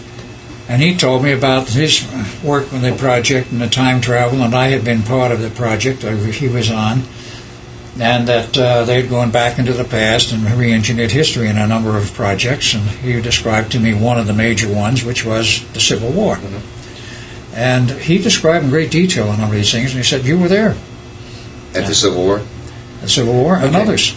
But what got you to the point of being able to go out on the radio talk shows and do the conferences with confidence, and because you got to a point where you believed this yourself? Yes. Okay. I definitely did not at first. I'm sure you probably thought you were a little crazy at first, but how did you get past the point to the point of knowing that this was a real thing for you? A number of things. Talking with a number of people reinforces the memories you had, particularly when they say, yes, I remember you as being part of that particular operation, mm-hmm. and you and I were there, and so forth. The physical evidence of Montauk itself was one, but then the memories coming back that they've been involved, and then other people I knew had been involved with it. And then as time went on, I kept running into Montauk boys, not only in Phoenix, but elsewhere, and I began to realize that this was a major part of the operation, and that was one of the first things they tried to bring me in on, as Al Bielek. Mm-hmm. And I remembered that. So you were able to spot these boys? I was able to spot them. I was able to verify that some of these other people probably were involved, but the Montauk boys thing, I definitely was able to spot them very readily. Do they have sort of an auric signature to them? Yes, they have a very definite auric signature, which is unmistakable. For you. Now, I can't read auras. No, neither could Preston. But right. Preston verified this about the Montauk boys. He says, I can spot them in about a second or two from body language. He says, I took courses in reading body language, mm-hmm. and it's very obvious mm-hmm. to me. And I said, some of them know they were, but many of them don't. So was it really after that point of shaking for 2.5 hours that you knew you were involved? Yes, because the recall came back of the fact that I had been pulled into Montauk, interviewed for almost a week mm-hmm. by Jack Pruitt before they had signed me to the first project. So you didn't think you were crazy at the end of that 2.5 hours? No. You didn't. You just knew. As I said to Preston, I says, guess what, Preston? That was late that afternoon. He went out on business and left me alone in the lab. Mm-hmm. He came back and I said, guess what, Preston? I said, what? And he says, I was part of the Montauk project. He says, yeah, we know it all along. I says, yeah, why didn't you tell me? He says, we wanted you to find out for yourself. Right, and I said, I don't know what part I played. At that point, I didn't know exactly what part I played, except I was involved in some heavy projects. And he says, you were a very important part of the project. Okay. So you went out and you've gone, and like I said, you've done the radio talk shows, you've done many lectures at conferences. At one such conference, Larry, I believe you walked up to Al, introduced yourself. Mm-hmm. Take it from there. Well, if we could take a step back to where I came to realize. Okay. Because and then we'll take it back to that point. I'll bring us up to that point, actually. Good. Basically, I had my memories, for quite some time. They were just bits and pieces at first for a long time. At what age did they start coming back? Pretty early? Yeah, pretty early. Mm-hmm. And what was is I had written them off as, well, maybe it's imagination. It was just that's kind of strange. Why why do I have this memory? I'm not old enough to have that kind of a memory. So, anyways, time went on, and as I got into the workplace, I did a lot of government contracting. And this was stuff that basically it came to me. Contracts would come and go, and I would do various things for the government as far as building things, working on projects. And, I could get out of it as far as, my contract would end, I'd go do something else. And then, 6 months, a year later, I would end up back, doing some sort of government job again. Until I got to, I was contracted out to a particular large contractor, and I started getting more and more of these memories all of a sudden, hitting me at once. And I also started finding this reading material. It was more or less being given to me. It first started out with a conversation between me and my brother. He was talking about quantum physics and the possibility of time travel. So I said, okay, well, here's my views on it, and I expressed it to him. Something must have struck a chord with him. He went hunting for a specific book, which turned out to be Preston's first book. Found it, and found that most of the things that I was telling him were right on in Preston's book. And so subsequently, I got a copy of the book. I also found later on that I would go walking around the facility, very large facility. They had several facilities that I worked at. This is the military? It's a military contractor. And I actually found a Delta T antenna. Actually, I found 3 of them. And now that has something to do with time travel, doesn't it? Yes, it does. Okay. But it also brought back a flood of memories for me. Just by walking beside it? Working in the general vicinity of them, Well, do you think it was, say, turned on, or when the memories would start coming back, or did you just have to be close to one of these antennas? I just had to be close to it. I didn't even. They weren't even connected. They don't have to be connected. It's the form and the angular form of it, which is very specific. If it's wound with the coils of wire, not just the wooden frame, then it does have a definite effect on the person, even without being driven. And there was no wood around these. Matter of fact, these were just recently moved into a section of the building. And so, yeah, I hadn't even found them yet, and I started getting these memories. And it came back like a flood. Did you shake for a couple hours? No, I didn't shake for a couple hours, but I really started questioning my reality. Did you think you were crazy? I was to the point I thought I was going nuts. And I was, remember, it was very rough for me for several weeks. I was trying to figure out what was going on. And geez, am I getting to the point where should I check myself into a hospital or something? Finally, what happened was back at that time, this was in late '93, early '94. The internet wasn't into full swing yet, but I was on a local bulletin board with the computers, and through the handle that I was using, which we won't mention right now, somebody found me, and they started talking to me, and they're telling me things about me that I only know that's going on in my head. I met this person, and can you share some of those things? Do you remember? Well, just as an example, just things about the projects. Oh, okay. So that like they would type out Montauk or time travel or. Well, it wasn't even so much that.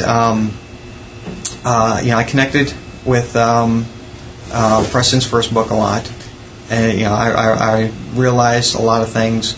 A good example, I knew the bar attached to the hotel. I knew that a group of us would go there on a semi-regular basis, and we would go there and we'd hang out and that sort of thing. And I had absolutely no recollection of actually being to Long Island. Because you were actually living in another state far away, right? Right. Okay. So anyway, so I got these memories of being in Long Island, where a place where I had never been, at least to my recollection. So I got this stranger coming up to me, being friends with me, recognizes me right off the bat as soon as we talked about meeting. Oh, is this the guy off the bulletin board? The guy off the bulletin board. We talked about meeting. When we went to meet, he knew me as soon as I walked into the restaurant. And he looked very familiar to me also. And I'm not going to say his name here because I don't think he wants to be recognized. And one of the things was that he was mentioned several times that later on, whenever he made contact with me, that usually he got warnings to stay away from me, and bad things generally happened to him, like he would get arrested. So why do you think he felt a strong urge to contact you and meet you? Because I was a link to his past, and it was a great comfort to him, just the same as it was to me. For us to talk out these things. He, like I said, he was telling me things that I had never told anybody. Images and memories that I only had in my head that I didn't know, that I didn't realize actually happened. Al, did you actually have people enter into your life who were doing the same for you that this other fellow was doing for Larry? Not in exactly the same way. Not having been a computer buff, but yeah, I've had people come to me and say, I know you from someplace, and this sort of thing. And I've had people that come up where they didn't even say that, right? But I knew this person from somewhere else, and the feeling was mutual recognition from somewheres, even though we may not have connected as to where. I mean, this happened initially with Duncan, and later on I became convinced I knew him from somewhere else, and he felt to me like he might be a brother. Well, a long missing brother. Of course, that turned out to be the fact, but he didn't recognize that at first, and I didn't either. Just knew we knew each other from someplace. And for a long while, he also rejected the idea of my being his brother, even when I was sure of it. But he does accept it now. But that's the sort of thing that's happened. People will come up to me, I know you from somewheres, verify certain things that I've said. Or maybe some things that are in your recalled memories that perhaps only you know. That's right. And they would, just like with you, Larry, reaffirm those things? Yeah. Okay. I've had that happen. Now, besides this one fellow who connected with you through this bulletin board service, have there been others? Yes, there have been. Okay. Not many. There was somebody else who also later on had come onto the bulletin board, whom I recognized. Basically, I recognized him. He denied it at first, but later on admitted it, that I knew him from Montauk. But I didn't tell him what I knew of him at Montauk. He later on came out and admitted that to me. He was in the psychic program, and from what happened there, he was actually one person. This was in late '83. What he did was he didn't like what was going on with the project, and he actually killed off the psychics, and he did that psychically. So basically he murdered the group of other psychics. Then why is Duncan still around? Duncan wasn't there at the time. Duncan has got his own problems that he's just wasn't worth it, I guess. I don't know. This is what this guy admitted to me, and this is also what I remember. Without me telling him that, So you remember that there was a person who psychically killed off all the other psychics. And he wanted the project to end. What was his objection to this project? Do you recall? No, because then and at the time when we, had reacquainted each other, he still did not want to talk about it. Because, I think from our other conversations, Al, we felt that the project was shut down in August of '83 because of this monster that was running around, and then after that... This was after that. you said, what was it, in 85, Al? You went back to the base, so that was really just a short period of time. 87 I went back, but... 85 and 87. Or was it 87? It was Okay. 87 for me. The thing which I think I made clear in the prior conversation was the surface operations. The primary system was shut off, was sabotaged and put out of operation on the night of 12 August 83. But Yeah, everything went underground. But everything else underground was not affected. But why would they allow people above ground to go above ground? I mean, that part there, or that base, was open basically for anyone to walk in and out. No, it wasn't really, because they had guards and they had fences and there was high security on it while it was operational. After that period, when it went down, they came in and sealed off with concrete all of the underground entrances in the various buildings. They had to demolish a few buildings to do this, where there were staircases going down, and to put a plug in the elevator shaft in the radar building also. You also got to remember that there's not just on the base itself, in the buildings, it's not just where you can access underground. They wanted to make it appear like the entire base was abandoned. There were other entry points. There are other entry points. There were other entry points which were left active. I mean, I would imagine that some of these entry points would have to be rather huge to truck in the food and supplies that needed to be put in there on a daily basis. Usually that went in on the elevator and the radar shaft. The radar that was tower. gone. But there's also underground passages that they can truck that stuff in. Yeah. Now, we have heard mention that there are a whole series of underground tunnels. That's correct. And that they go all over the planet, essentially. Go all over Long Island, and there are interconnections or these artificial tunnels on the underground rail system, which is a misnomer, which go all over the United States, and probably there are others that go all over the planet. Those which go in other parts of the planet are probably not built by us, they're just being used. They're reconnected, so to speak. The tunnels have been utilized by us that were already there.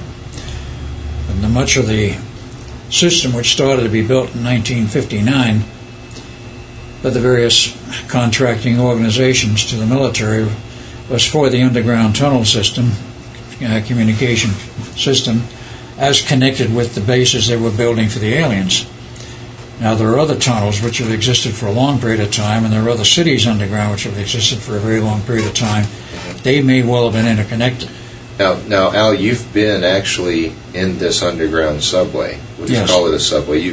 Can you describe for our listeners what this subway looks like? Do you have memories of that? Yeah, there were standard platforms where you went in. Once you got into the system, there was no problem. You could go anywhere, but the thing was you had to be cleared to get to it, and you had to get far enough underground because the entrances were not on the surface. Right, but physically, what did the the vehicles look like? Did it look like just a regular subway? No, they're highly streamlined. The best comparison I could give is the pictures that have been shown of the Japan's bullet train. They were built very much like that, highly streamlined. Were they spacious, comfortable? They were comfortable. They weren't spacious, no. Because of the fact that the total bore size was 14 feet in diameter, the train had to fit in that. Had to be suspended over the tracks because it wasn't driven by wheels. It was magnetic levitation. It was only 14 feet in diameter? That's right. So that's... The train was fairly small. If you had claustrophobia, that would not be good. Very true. So that's actually smaller than an airplane then. Well, that all came about because of the boring equipment that was built. Originally. The later borings are much bigger. The Russians built bigger ones. We've built bigger ones since because the nuclear boring machine, there's no limit to the size you can build it, and there have been tunnels bored 40 and 50 feet in diameter. Okay. How about you, Larry? Have you ever been in any of these underground subways? Not on the subway per se. I've seen it, didn't get on it, but I've been in a few of the cities. A few of the cities? Yes, there's whole cities. Underground? Underground, yes. What do they look like? They're some, it depends on where you're at. Some are rather small, like the size of, say, a large office building. Like tunneled inside of the side of a mountain. Some get into huge expanses of, literally miles. And it is a large city underground, with buildings and everything. Who live in these cities? You get a combination. You got humans, of course, but you also have aliens too. And what kind of aliens? Well, there's several different kinds of aliens. Well, we all know that. We've heard Al talk about many different kinds, and we're still trying. And just about all of them are there. They're all there, huh? Uh-huh. Let's see. What have we talked about, Al? We talked about Zetas, Sirius, Reptilians, Pleiadians, Greys of all sizes. Yeah. Orions. Right. Yeah, we've gotten that. You're saying they're all there? Yes. And they're all cohabitating this space with humans? Yes and no. When they get along, they do. We Yeah. don't always get along. We don't always get along. We don't. Of course, they don't either. They have wars, or should we say fights, between the aliens and the underground. As one of the recent years, one of the writers about this has said the American military has been in the underground trying to keep peace between the aliens, between the factions. There have been times where, and most anybody who is in the arms industry will know that there have been times where I believe it's 308 rounds have been limited. Those are rounds for M16s. And what is this? Actually, there's a guy who works in this office who just last week told me that story. Okay, great. He was shortage of 308 ammo. Yeah. Yeah. And what is there a shortage of that stuff? It's, I never it really put one and one together here. That's true, though. And what it is they're using it down there to control the populace at times.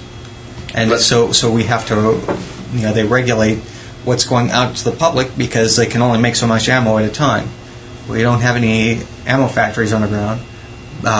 These are regular, the regular factories. So do you think we are actually running the show for all these underground facilities?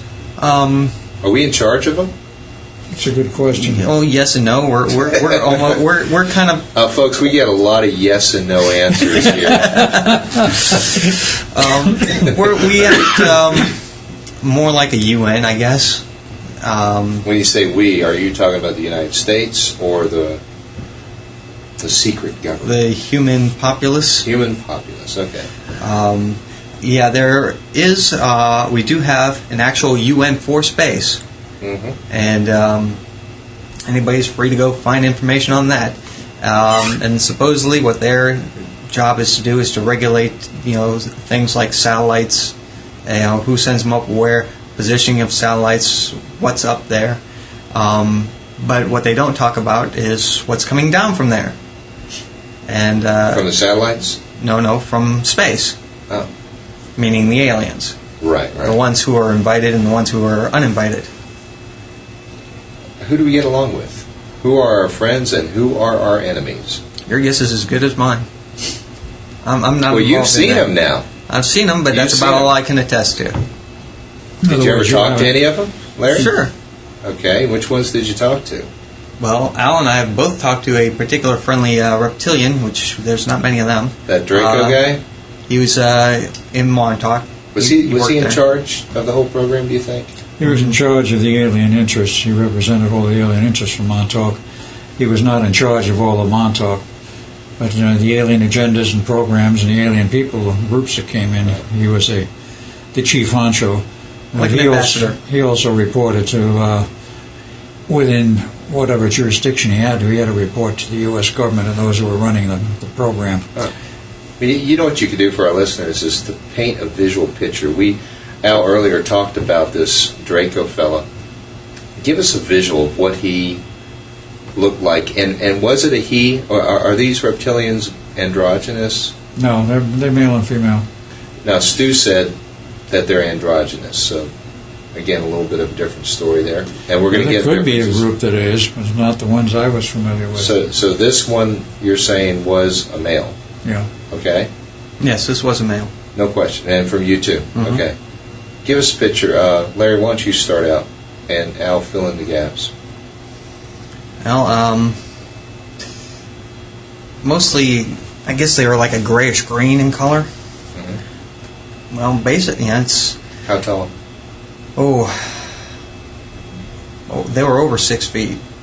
I don't remember exactly how tall, but they were fairly tall. They stand on 2 feet or 4 feet, or Some had 2 feet.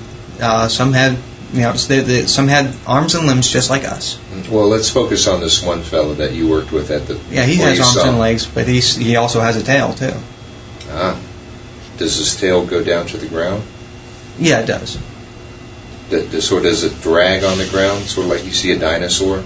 No, not very much. Not that I recall. Al, do you recall his tail?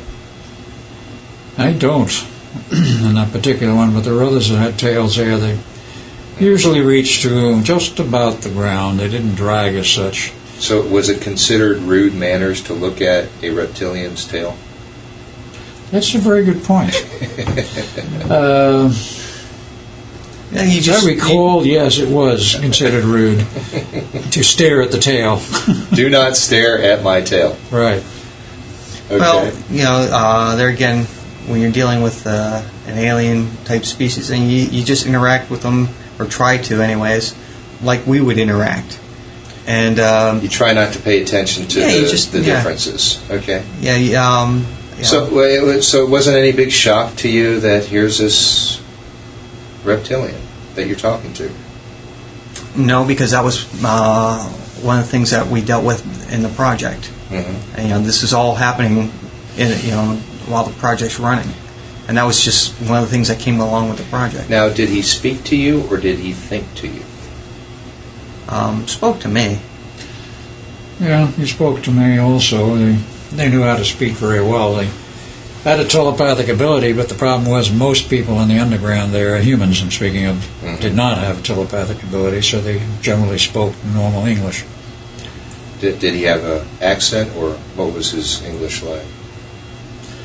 Not an accent, but a rather low-pitched staccato voice,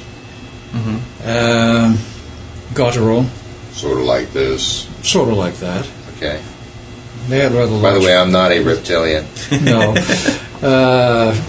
Had rather large vocal cords because of their physical size. That particular Draco in the underground there, he was about 8 foot.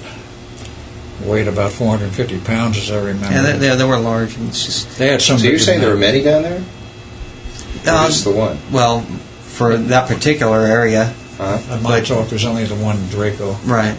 Okay. Other areas, there were other Dracos. And some of them could be friendly, and most of them weren't. Charlie was. He had to be. Professionally, he had to be friendly, but eventually he became friendly without being professionally friendly. Because he got to accept humans after a while. I do not know his history prior to that, where he came from, except what I asked him. He came from off-planet. He wasn't one of those that originated here. Okay. Because from what I understand, the ones off-planet, that was their natural nature, to be friendly. It was these here, the ones here on planet Earth, which were not quite as friendly. Couldn't be sure of that. Right? You don't know? I couldn't say either. That's what Stuart talked about. Yeah. Okay. But he had a tendency to be friendly, yes. So you think he was off-planet, though? Yeah, definitely, because I asked him about his education, and he told me what his education was, and he says, well, if he ever went back home to finish my education, he says, I don't know what else there would be for me to do. Okay. He already had 12 degrees, equivalent to Doctor of Science. He said, there's 4 more I can go. What did his face look like? His face? One would have to see it to describe it adequately. It's very hard to describe because he was a cross between a reptile that looked like partially like a crocodile and a person with a human face. Did he have a big flat nose like a crocodile has? Not that shape, no. He had a nose larger than human, but it wasn't that big. Yeah. He had rather large eyes. They were slit eyes, as per most reptilians. Were they yellow? No, they were reddish. Reddish? Yeah. Larry, you understand it that way? Yeah. Reddish? Okay. And any hair? No, they had no hair. Not that I recall. Okay. They had a rough skin, very much like an alligator. It's a rough skin. It's dryish to the touch, it's scaly sometimes. His case, I don't think it was scaly, just rough skin. Did you, when you greeted him, did you shake his hand ever? Not usually. I think we did once. One time. It's rather a Larry? Strange feeling. Did you? No. Did you ever touch him? No, I don't recall. Okay. Bear in mind, too, that my contact was limited. Okay. Even though I've only gone down to the cities a couple of times, and its contact was limited. Where did he stay? On base, they had barracks specifically for the aliens. In fact, they had more than one. They had one specifically for Greys. They had another, so I remember, specifically for reptilians and such. I think they had a third one for transient aliens because there were some that were in and out a lot. And besides the reptilians, Larry, did you ever see any of the Greys? Yeah, I did. One of the funny things about them was that one of the cleaning agents, I believe it was, they reacted to it like it was alcohol. What was that? Lysol. Lysol, yeah. The spray cans of Lysol. And so yeah, they took quite enjoyment in that. They got drunk on it. They got drunk on Lysol. Yeah. I don't know whether it's strange or the chemistry is for some of these Greys. Very strange. See, now, that's interesting. Have you two ever talked about this before? Never. No. Yeah, okay. See, that's interesting about this process of having this discussion now, because as I see you two talk, you're confirming each other's memory. I'm sure that's helping both of you out. Sure. We're not even looking at each other. No. And I do not have cue cards with, like it says, Lysol. No, you have no cue cards. Right. Well, that was one of the famous stories of the underground, where these Greys come in. They generally stunk like hell because of the fact that they absorb nutrition through the skin, and the skin is also their exit for the waste products. So they smell like a, you know what. Like going into the restroom that hadn't been cleaned for a while. Right. That's exactly the way most of the small Greys smelled. Is that true, Larry? Yeah, it actually was discovered as a joke because, as I recall, it was an airman that was joking around one night and just decided to spray one with Lysol. And that's how it happened. That's how we found out. Yeah. That they love Lysol. Yeah. The idea was to try and do something about their smell and their odor. See, they threw them in the showers, and soaping them down didn't do anything. It sounds kind of cruel, too. Yeah, they didn't like being showered. That they didn't like at all. But they were small, so we could get two people could grab one of them, throw them in the shower, and scrub them down. It didn't help. As I recall it, looking back, that wasn't very nice. But this is what some of the guys did. Yeah. With the Lysol. With the Lysol, with throwing them in the shower, with doing all sorts of things. Were they stronger than humans or weaker than humans? No, very weak. Yeah. Quite on the weak side. Huh. One person could generally overpower a Grey, the smaller Greys, quite readily. Now, this is talking about the 3.5 footers. Right. There was another class that ran about 5.5 foot, which were male-female and not totally atrophied like the small ones. They were much stronger, and you didn't play around with them, but we had very few of those down there. Did you ever meet the larger ones, Larry? There again, they would come and go all the time. So, rather briefly, but they were just passing. It was a transient population. And occasionally, the tall 7-foot Greys would come in. You saw them coming. You usually went the other way because it meant trouble. Usually. What kind of trouble could you get into? They were very domineering. They were, in some sense, part of the project. They had a great deal of technical expertise. They were also, as I recall, rather masters of metaphysics. And if they didn't like you, they could make it very uncomfortable for you. They could just fry your brain, couldn't they? Very nearly. Yeah. So everybody steered around them, if you might say. Unless you had direct business with them, and then it was business. That was no problem. But they got involved in, as I may have mentioned to you earlier, in the history of the transistors, they got involved in Long Island long before Montauk. In one of the companies there, and helping develop the surface barrier transistor, which became the first real high-frequency transistor back in the late 40s, early 50s. Which, by the way, there was a paper that was written on those, the surface barrier transistors. It was written in 5-part section. Try as I might, and I've tried several times through several different channels, can only obtain the first 2 sections and only half of the second one. The rest of it cannot be located anywhere. It's classified. And anybody who tries to get a hold of it, they all sorts of questions start coming out of the woodwork. And why do you want this? This is old technology. You don't need this, and you cannot have it, or we don't have it for you to give. Now, if someone had all 5 papers, what could they do with that?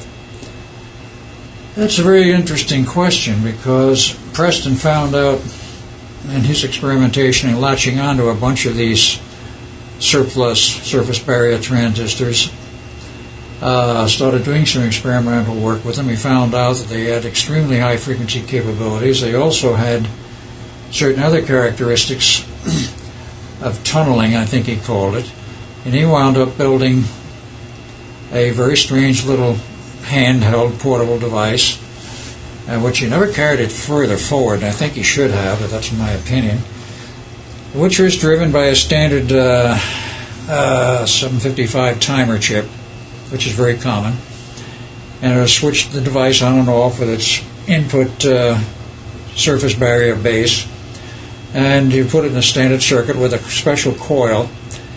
You would generate, because of that surface barrier transistor, particular models, not all of them, a particular model, one of them have been doped, I think, with element 115, because they had various doping techniques and various elements. Here's some very rare exotic elements that don't exist. Of course, they do in the chart I have, but in any case, driving a special coil with that little transistor with nothing more than a 9-volt battery, you generated a local time warp field. Enough to feel, not enough to do anything physically with. Was that to make things invisible? If you had enough power, it might. But this thing was a very low-power device which generated this field, which I found was useful, believe it or not, in helping to heal aches and pains. It was very strange. It had strange effects in that little box, and Preston never carried forward on it.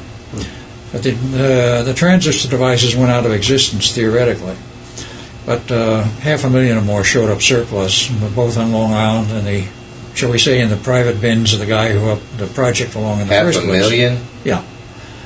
Well, they built millions for the government and for the ETs who wanted them for themselves, for their own problem. But what was the problem with the ETs? The story they gave, as I heard it, they first came into this company saying, we have a project for you. We have some problems with our electronics. We can't go home to get replacement parts.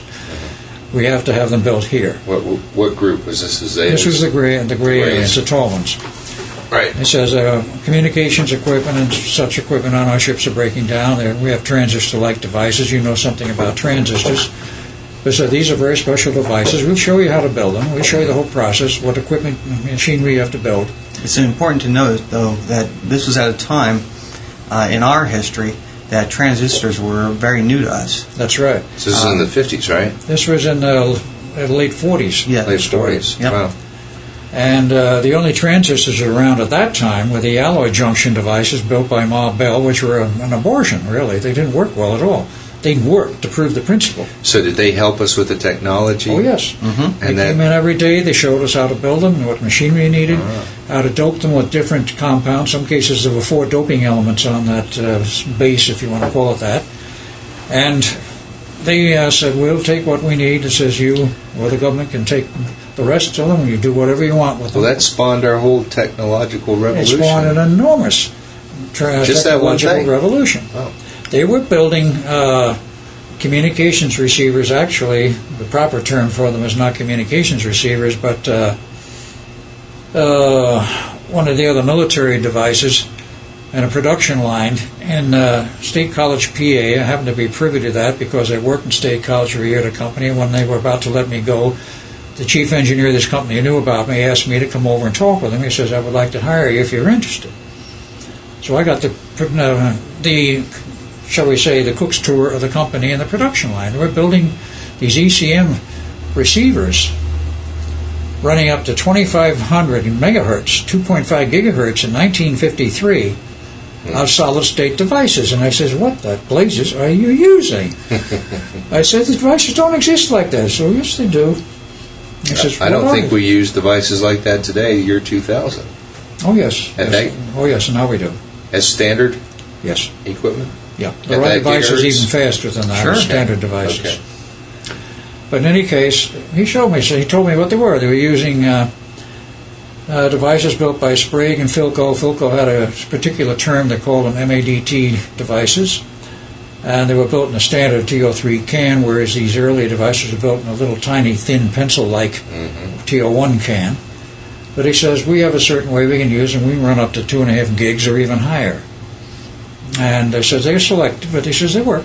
And they come off a standard production line. Well, I found out later, yes, these devices that were developed there at the company in Long Island were transferred into the industry, and Sprague and Philco were the ones building them.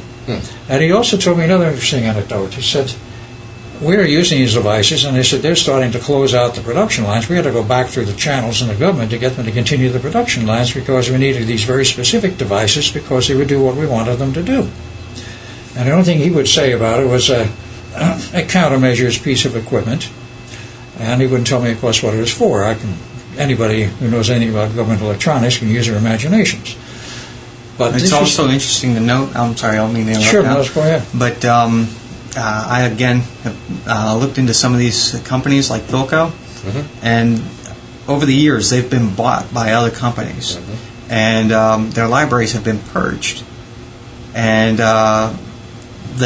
you can tell them what you're looking for, but they can't help you at all because that information no longer exists. It's not there. It's been destroyed. It's also a case for RCA Corporation in terms of the history of Nikola Tesla working for RCA from the day of its creation. Can't find a record of that, No, can they've you? been purged. Right. Well, do you think other technologies like lasers and fiber optics were given to us the same way as this transistor you're talking about? Fiber optics came into their own. Think so? So Okay. that wasn't... It That- didn't that come was- about through extraterrestrial intervention? No, not so much. That was something we just... Now, according to Colonel Corso says otherwise. Corso says otherwise. Okay. So... But you're just speaking from your own assumptive stance, right? I assumed also, as Larry has, that from my technical knowledge in the past and working in industry, that fiber optics was a matter of course. It was developed by Bell Labs, I think, or one of the others, and it just came along naturally.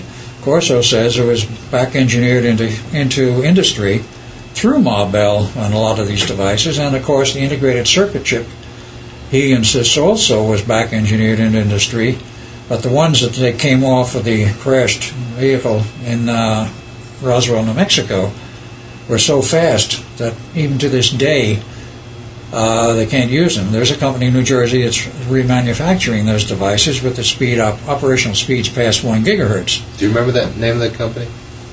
No, Is that the but it's American in Computer Company? I think it's American Computer. It's in New Jersey, and it's on record. And they've given lectures. The owner of the company's given lectures before. I heard the president of that company interviewed on the radio one time. That's why he I was. recall It's that. true. But he says we can build these chips, but he says the problem is a computer today you can hardly Too use slow. them in because the peripheral devices are too slow. Input output, right? It's the input output is too slow for the chips. He said these things can run up to gigahertz, many.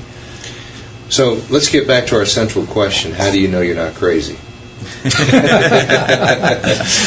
That is a question which is very difficult to answer because being sane or not being sane is really cast in terms of what is the accepted norm in a given society at a given time.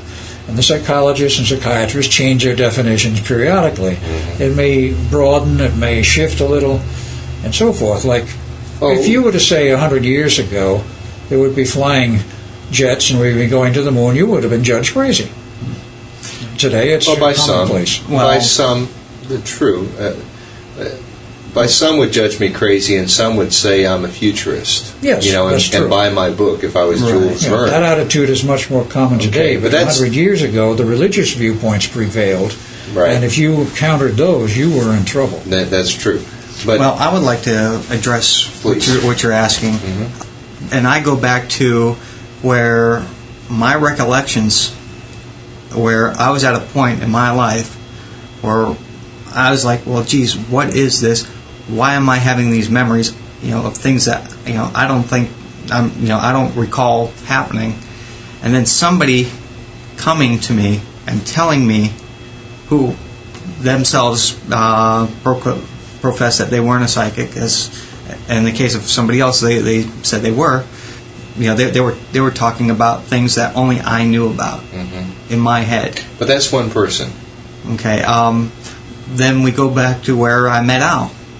The first person that I originally introduced himself to me, he had put together a group in order to deal with his own demons. As far as I helped those demons because I was a part of the project. Okay, he was a small part of the project, but it was way beyond his scope of understanding, and so he was trying to understand things. So he put together this group that met once a week. Rather quickly, I believe he only had 2 meetings after I met him. The group did fall apart. He thought that there was somebody in the group who was a plant, because he would have books just like at a conference, and the person was always, I got to have receipts for everything, and very kind of shifty about the questions and whatnot. This is also around the time where he had made contact with me, but somebody else was making contact with him.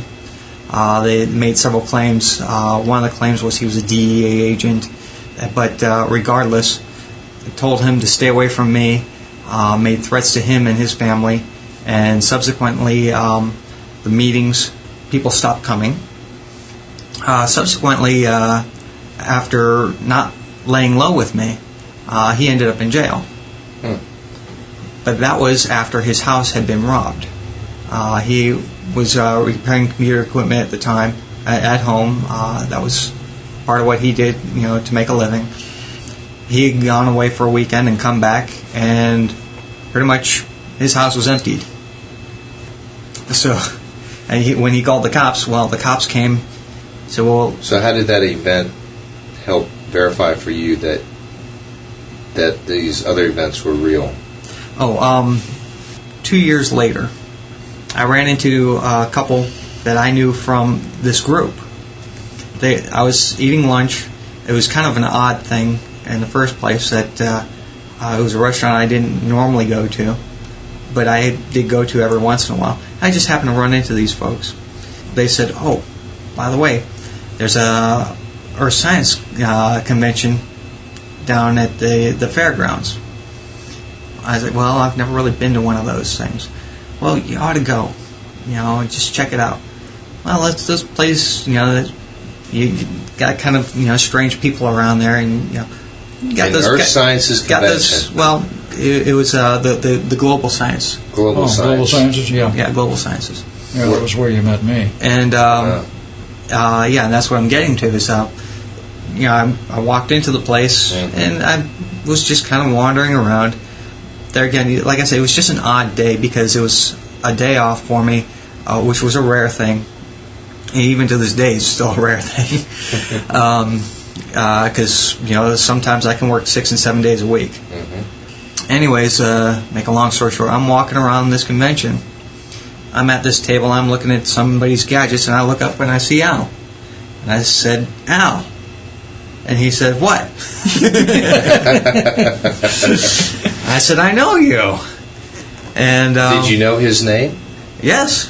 Yeah. And you didn't see it on his table? I recognized it. No, his table, I hadn't even gotten over to that section of the conference yet. Wow, so you just saw Al sitting there. I just saw him and recognized him. He was walking around.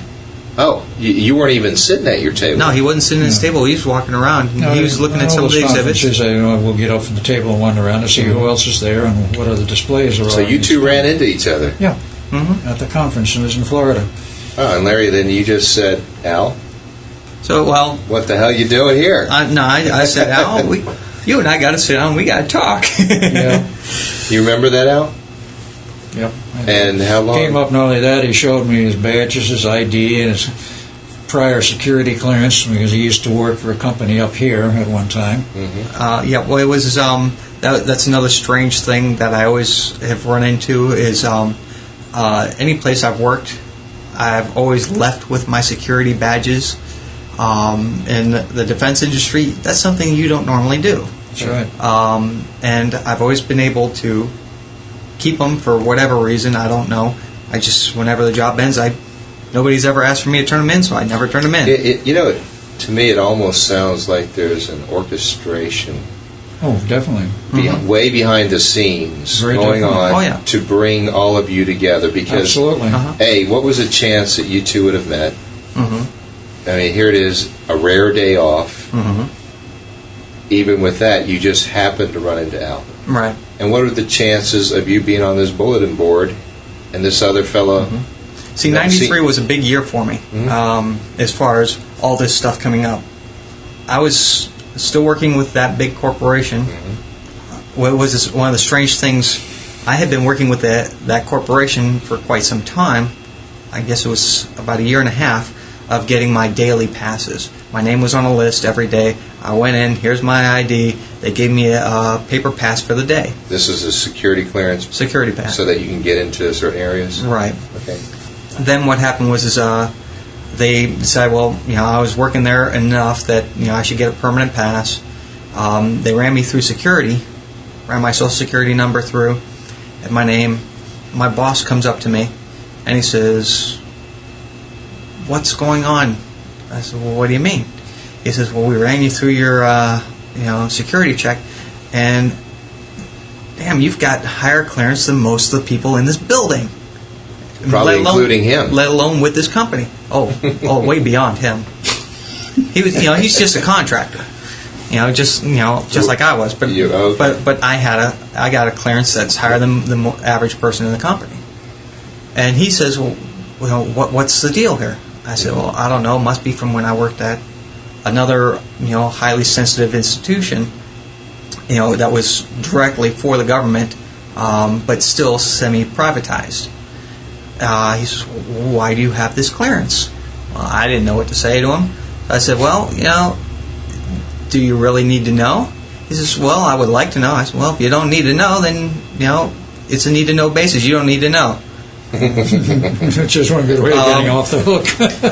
but it's true. What it was is later on, because of this, I ended up becoming the crew chief because my boss, quite frequently, he would go out schmoozing with the guy who gave out the contracts. They'd go out and they'd play golf all the time. So that would leave me and the crew to do our work.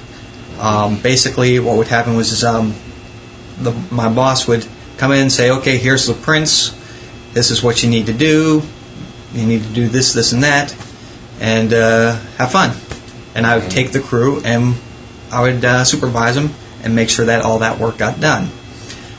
There were a lot of places where they had cipher locks on the doors.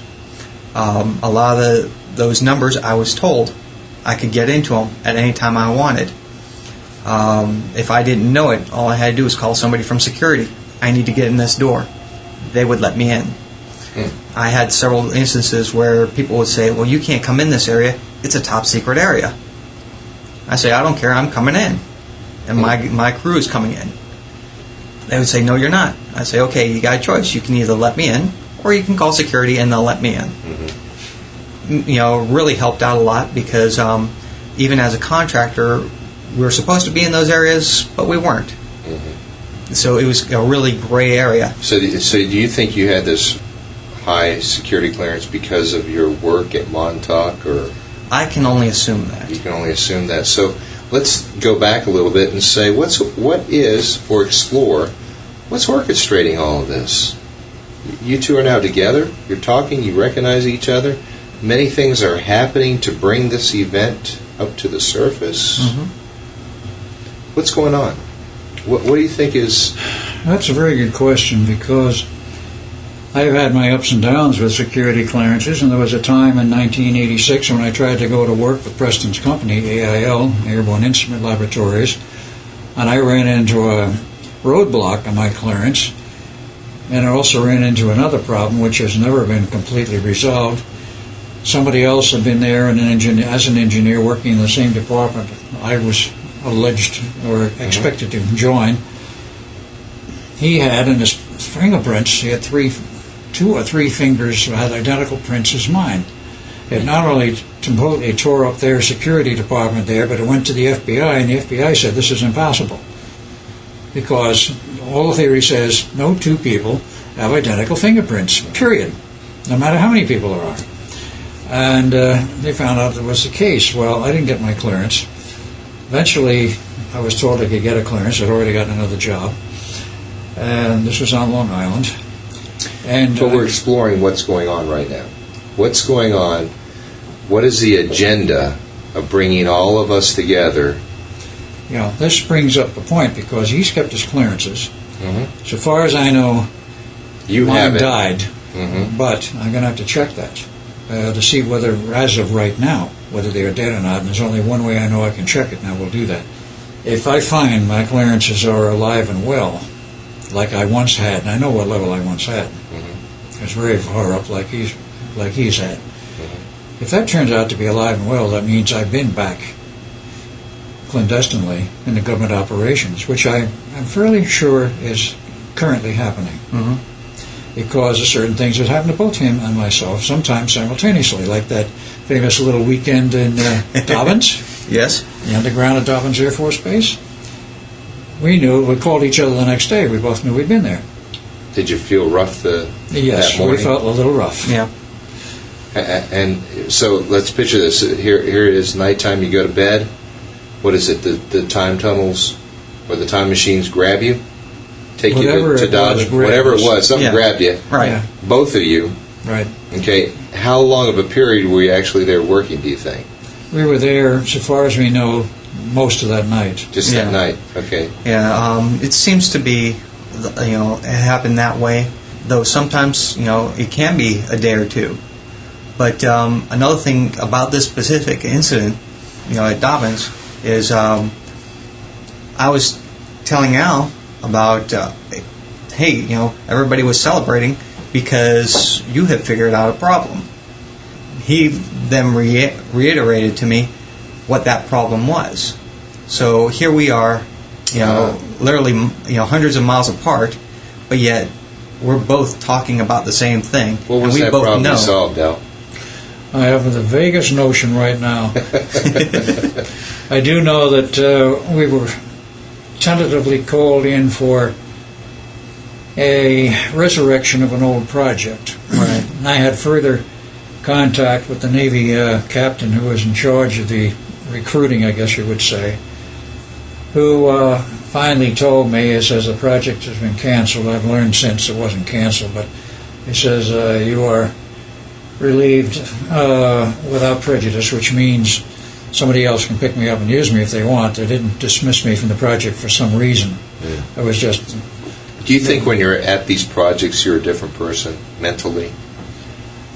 Possibly so, in the sense that suppressed memories and suppressed abilities, which I'm talking about in my normal daily life as of now, speaking with you, Might be activated. are reactivated, yes. I'm quite sure that is the case. Yeah. How about you, Larry? You think the same thing? Yep. So let's just say here, I'm looking at you right now, you're probably on 10% of what your true capabilities are. You go there and you go up to 70, 80, 90%. You think? That it's a little bit of an exaggeration there, but yeah, on that a similar principle, yeah. Mm-hmm. And what is this also on this particular incident? We both remembered in the morning. We were not wiped. Our you memories, remembered. our Yes, we memories remembered were not immediately. erased. And they forgot to wipe them. I think in that we- case they didn't want to. Yeah, That they wanted us to remember because there was to be a project that was to be resurrected with both of us on it. Mm-hmm. Maybe some other people, but at least we know he and I were involved, and we're online, you might say, on tap to go on the project almost immediately. But the thing was shuffled, and for some reason, What disappeared. year was this? What year again was this? I'm sorry? That this happened? What year was this that is this that happened? This was about two- 98? 2 years ago, 98. Wow.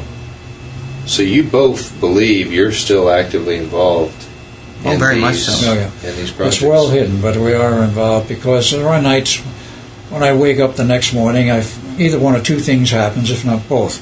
One, I feel like I'm into a cement mixer all night, horribly groggy and feeling worn out.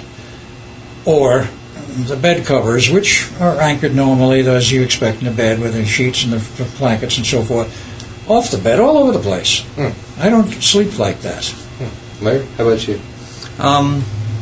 Well, very similar. And there are times where also where I'll be like, I know there's somebody in the room, and because I'm a very light sleeper to begin with, and I don't sleep very much at all either.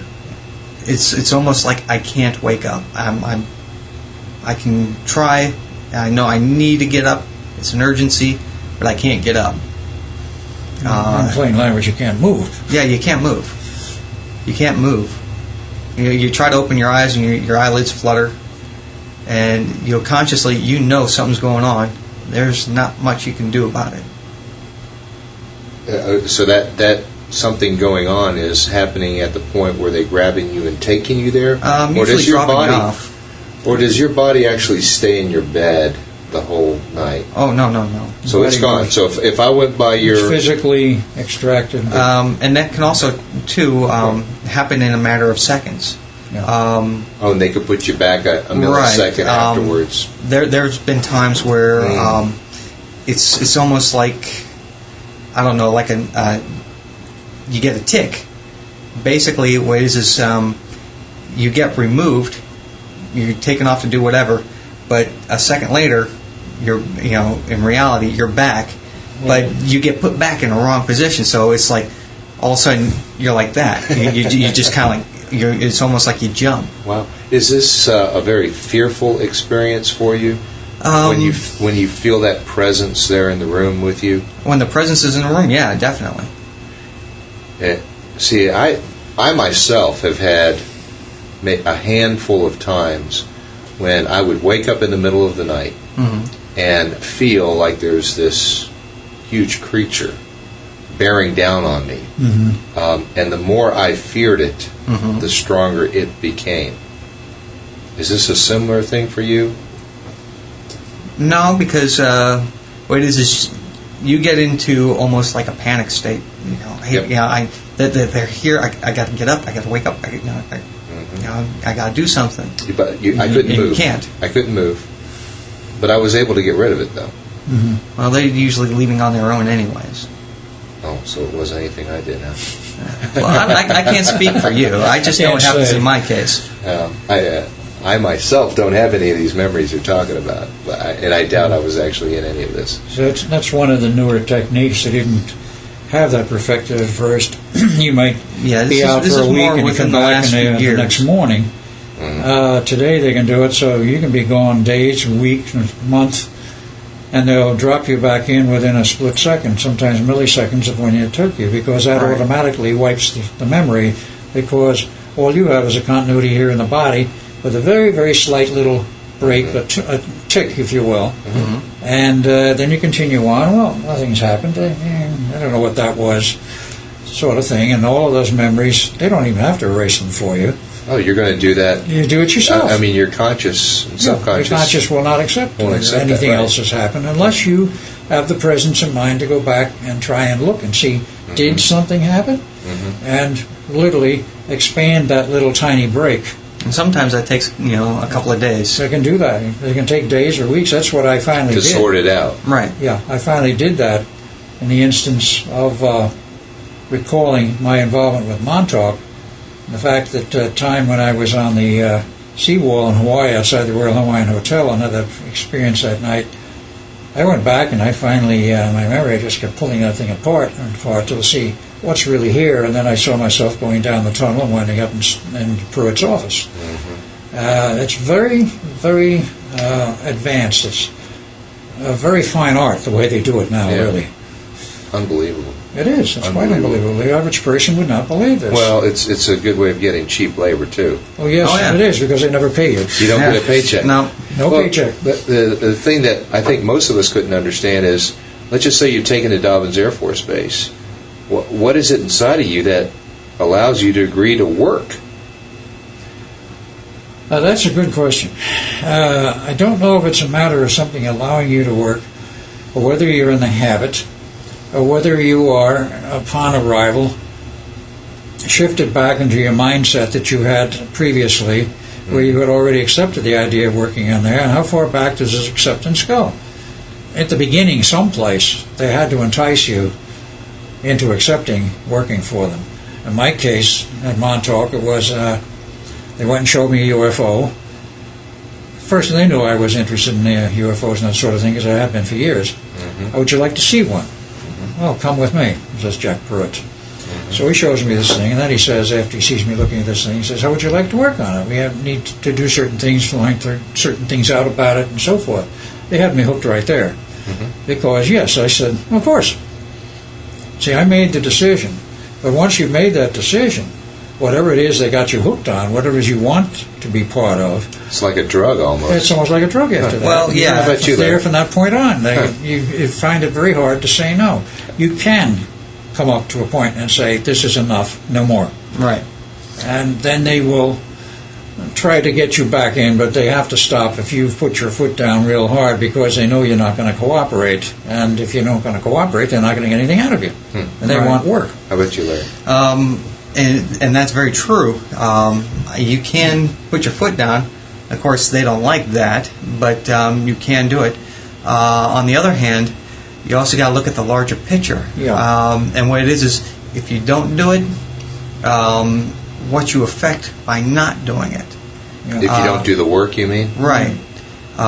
Because it's larger than you, me, anybody else listening to this. Larger than now, so it's larger than all of us. You have to look it's all about the human place in this world, in this earth, in the universe. The human race and the position of planet Earth, and you have to look at it from the cosmic viewpoint. And that's where they really get you to keep going. They're playing God in a sense. Oh, yes, they are. Yes, and, do they think they're God? It's hard to say whether those at the top think they are or not, but they're playing God, yes. Like in my case, one of the things that I always bargain for them out of it is technology, as far as knowledge of it. Not that I can actually go and build it or anything. One of the things is I like aircraft, and advancements in aircraft. And recently, as last year, I don't know if you're familiar with an aircraft called Dark Star. Is that big triangle thing? No, it's not a triangle. That's an A-12. The gigantic triangle that's flew over Phoenix, making no sound. That's another version of an A-12. Yeah. Okay. Yeah, it's a special version, which I know the code name for, but I don't know if it would be It's built by the Navy. Definitely, everything is appropriate here.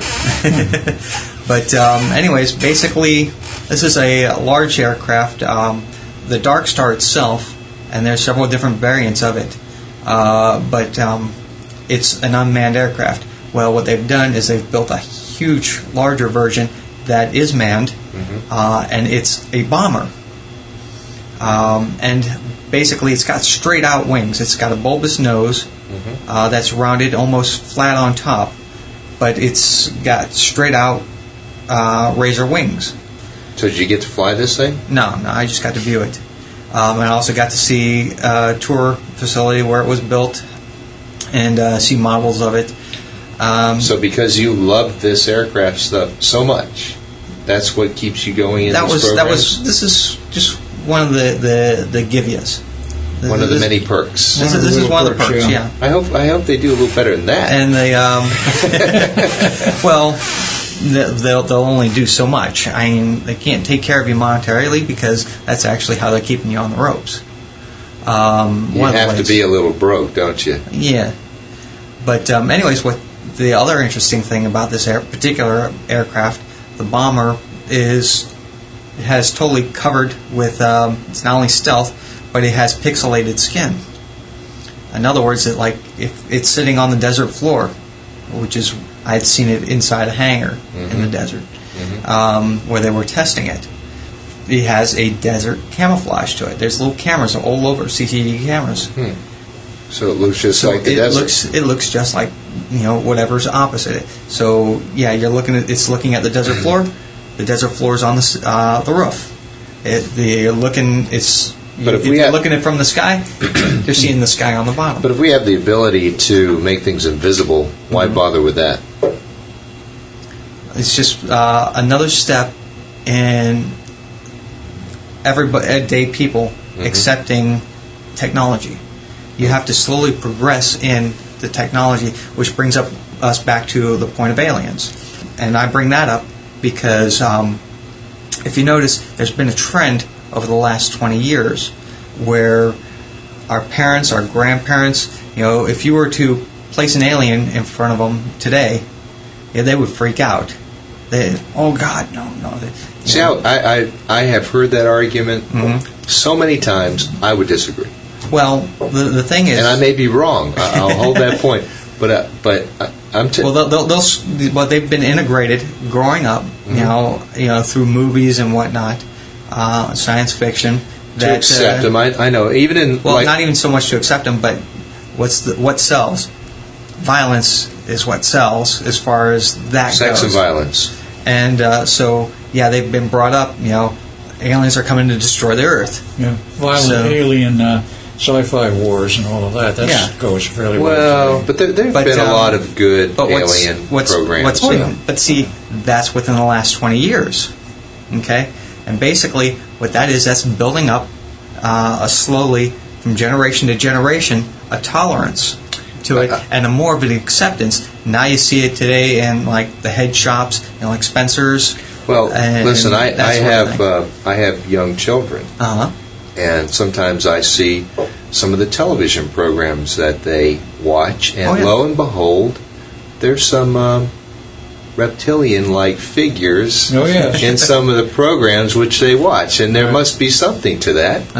And conditioning them to get to accept reptilians, I think. It's a conditioning in order to accept an alien presence. It's gone a little further than that. It's some very recent information I have. The Florida school systems, for one, because a friend of mine has seen it, in the 3rd and 4th grade are teaching all about extraterrestrials, aliens. Oh, they are? And so forth, as not speculation, as hard fact. You're kidding? I'm not kidding. Florida? In Florida, 3rd and 4th grade books in the school, which apparently are not restricted. They can take them home. That's how one of the people got a hold of one of these, through apparently a parent. I can hear the scuffles of our listeners right now going to investigate that report that you just gave us. And I've asked for a copy of it, and this friend had told me, I says, I'll see if I can get a copy for you. A copy of that particular school book. I'd like to see that too. But you also got to look back too, as far as recently as a couple years ago, that it was announced publicly that we had found a meteorite here on Earth. That from Mars, and that had bacteria, signs of life. Right. And now we hear that there's water on the moon. There's water on Mars. There's water on Mars, and see, it's slowly building and growing and gaining the public trust. Larry, here's the problem I have with all that. I mean, if you look in the last 100 years, there have been more changes thrust upon the human experience. Oh, yes. Than in the whole period of time prior to that, in these 100 years. It's true. That tells me we are capable, very capable, of accepting change.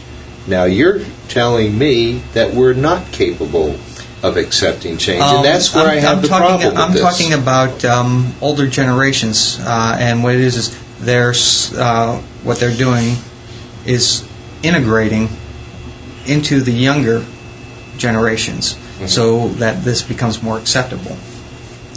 So you think? So in other words, you don't get a shock value when you're still going to get a shock value. A UFO finally lands. Well, you're still going to get that.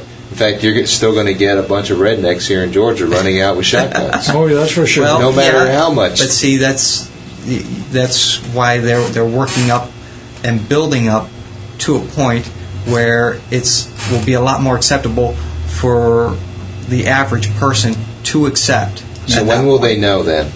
Are you saying there will be a point in time they can measure consciousness, and there will be a point in time when they say, okay, we have reached the level, now let us make our grand appearance? Is that what you think we're leading toward? No, I'm saying, well, this is all They're, again, obviously government controlled. So it's up to our government as to when they do make their appearance. Right. Al, do you agree with that? Yes, the government's controlling the programs. They want to get people to get used to the idea that there could be aliens here, so that eventually they're going to be necessarily will have to admit that they've been here all along, and we've been interfacing with them, and the government's been interfacing with them. Mm-hmm. Now, this is not something that's new or very recent. It's been going through thousands of years, but it was far less obvious back then. We didn't have large numbers of aliens, apparently, and those that did exist at that time lived underground. Mm-hmm. But now, since, let's say, World War II, there has been a mass invasion, if you want to use that term, of extraterrestrials of one kind or another, and they've been swept under the rug by every intelligence agency on Earth and every government on Earth because they weren't ready to admit to it. But if they invaded us, they should be the ones who are dictating our perception of what's going on, not our government. That's true, but our government has been trying to hide it because of secret deals. Now, if it were an open confrontation in a war, they wouldn't be hiding it. It involves secret deals and agreements and secret agendas between aliens and humans, and particularly in the government. We're also talking about living off of borrowed technology, too. That, us or them? Yeah. Us. Yeah, giving us technology, and we're that we're giving not them things exactly they want. publicly ready for yet. Yeah, we have technology the public would probably love to have, but you have another side to this thing, and that is the economic side in terms of where is our economy worldwide now, what are the principal things which keep it running, and so forth. You don't upset that overnight.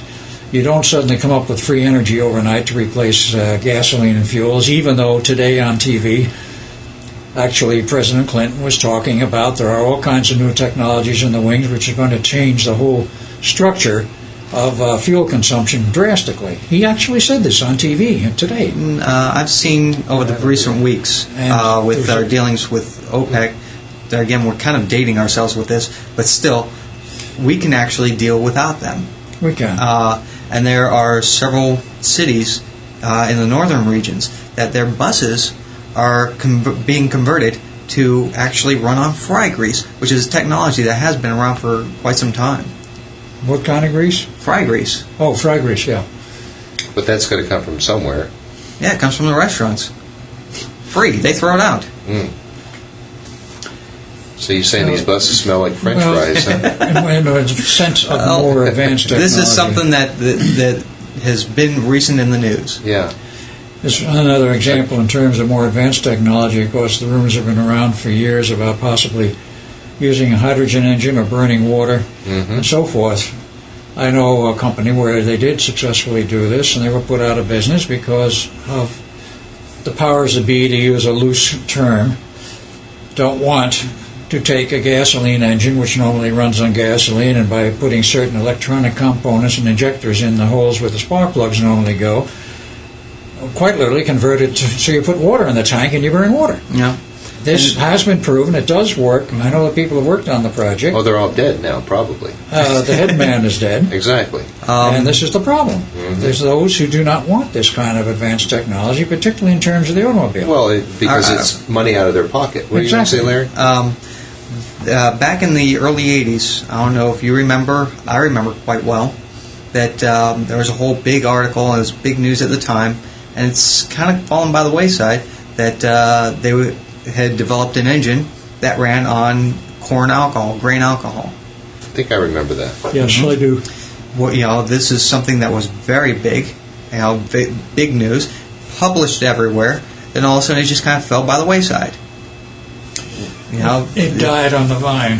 Yeah. As many other things. So let's get back to the original premise, and that is, are you saying you think we're being prepared to live on a daily basis, interact with extraterrestrials? Is that what this is all leading to right now, or is it something else? I believe it partly is, and what I mean by that is obviously there's more than one kind of alien out there. Sure.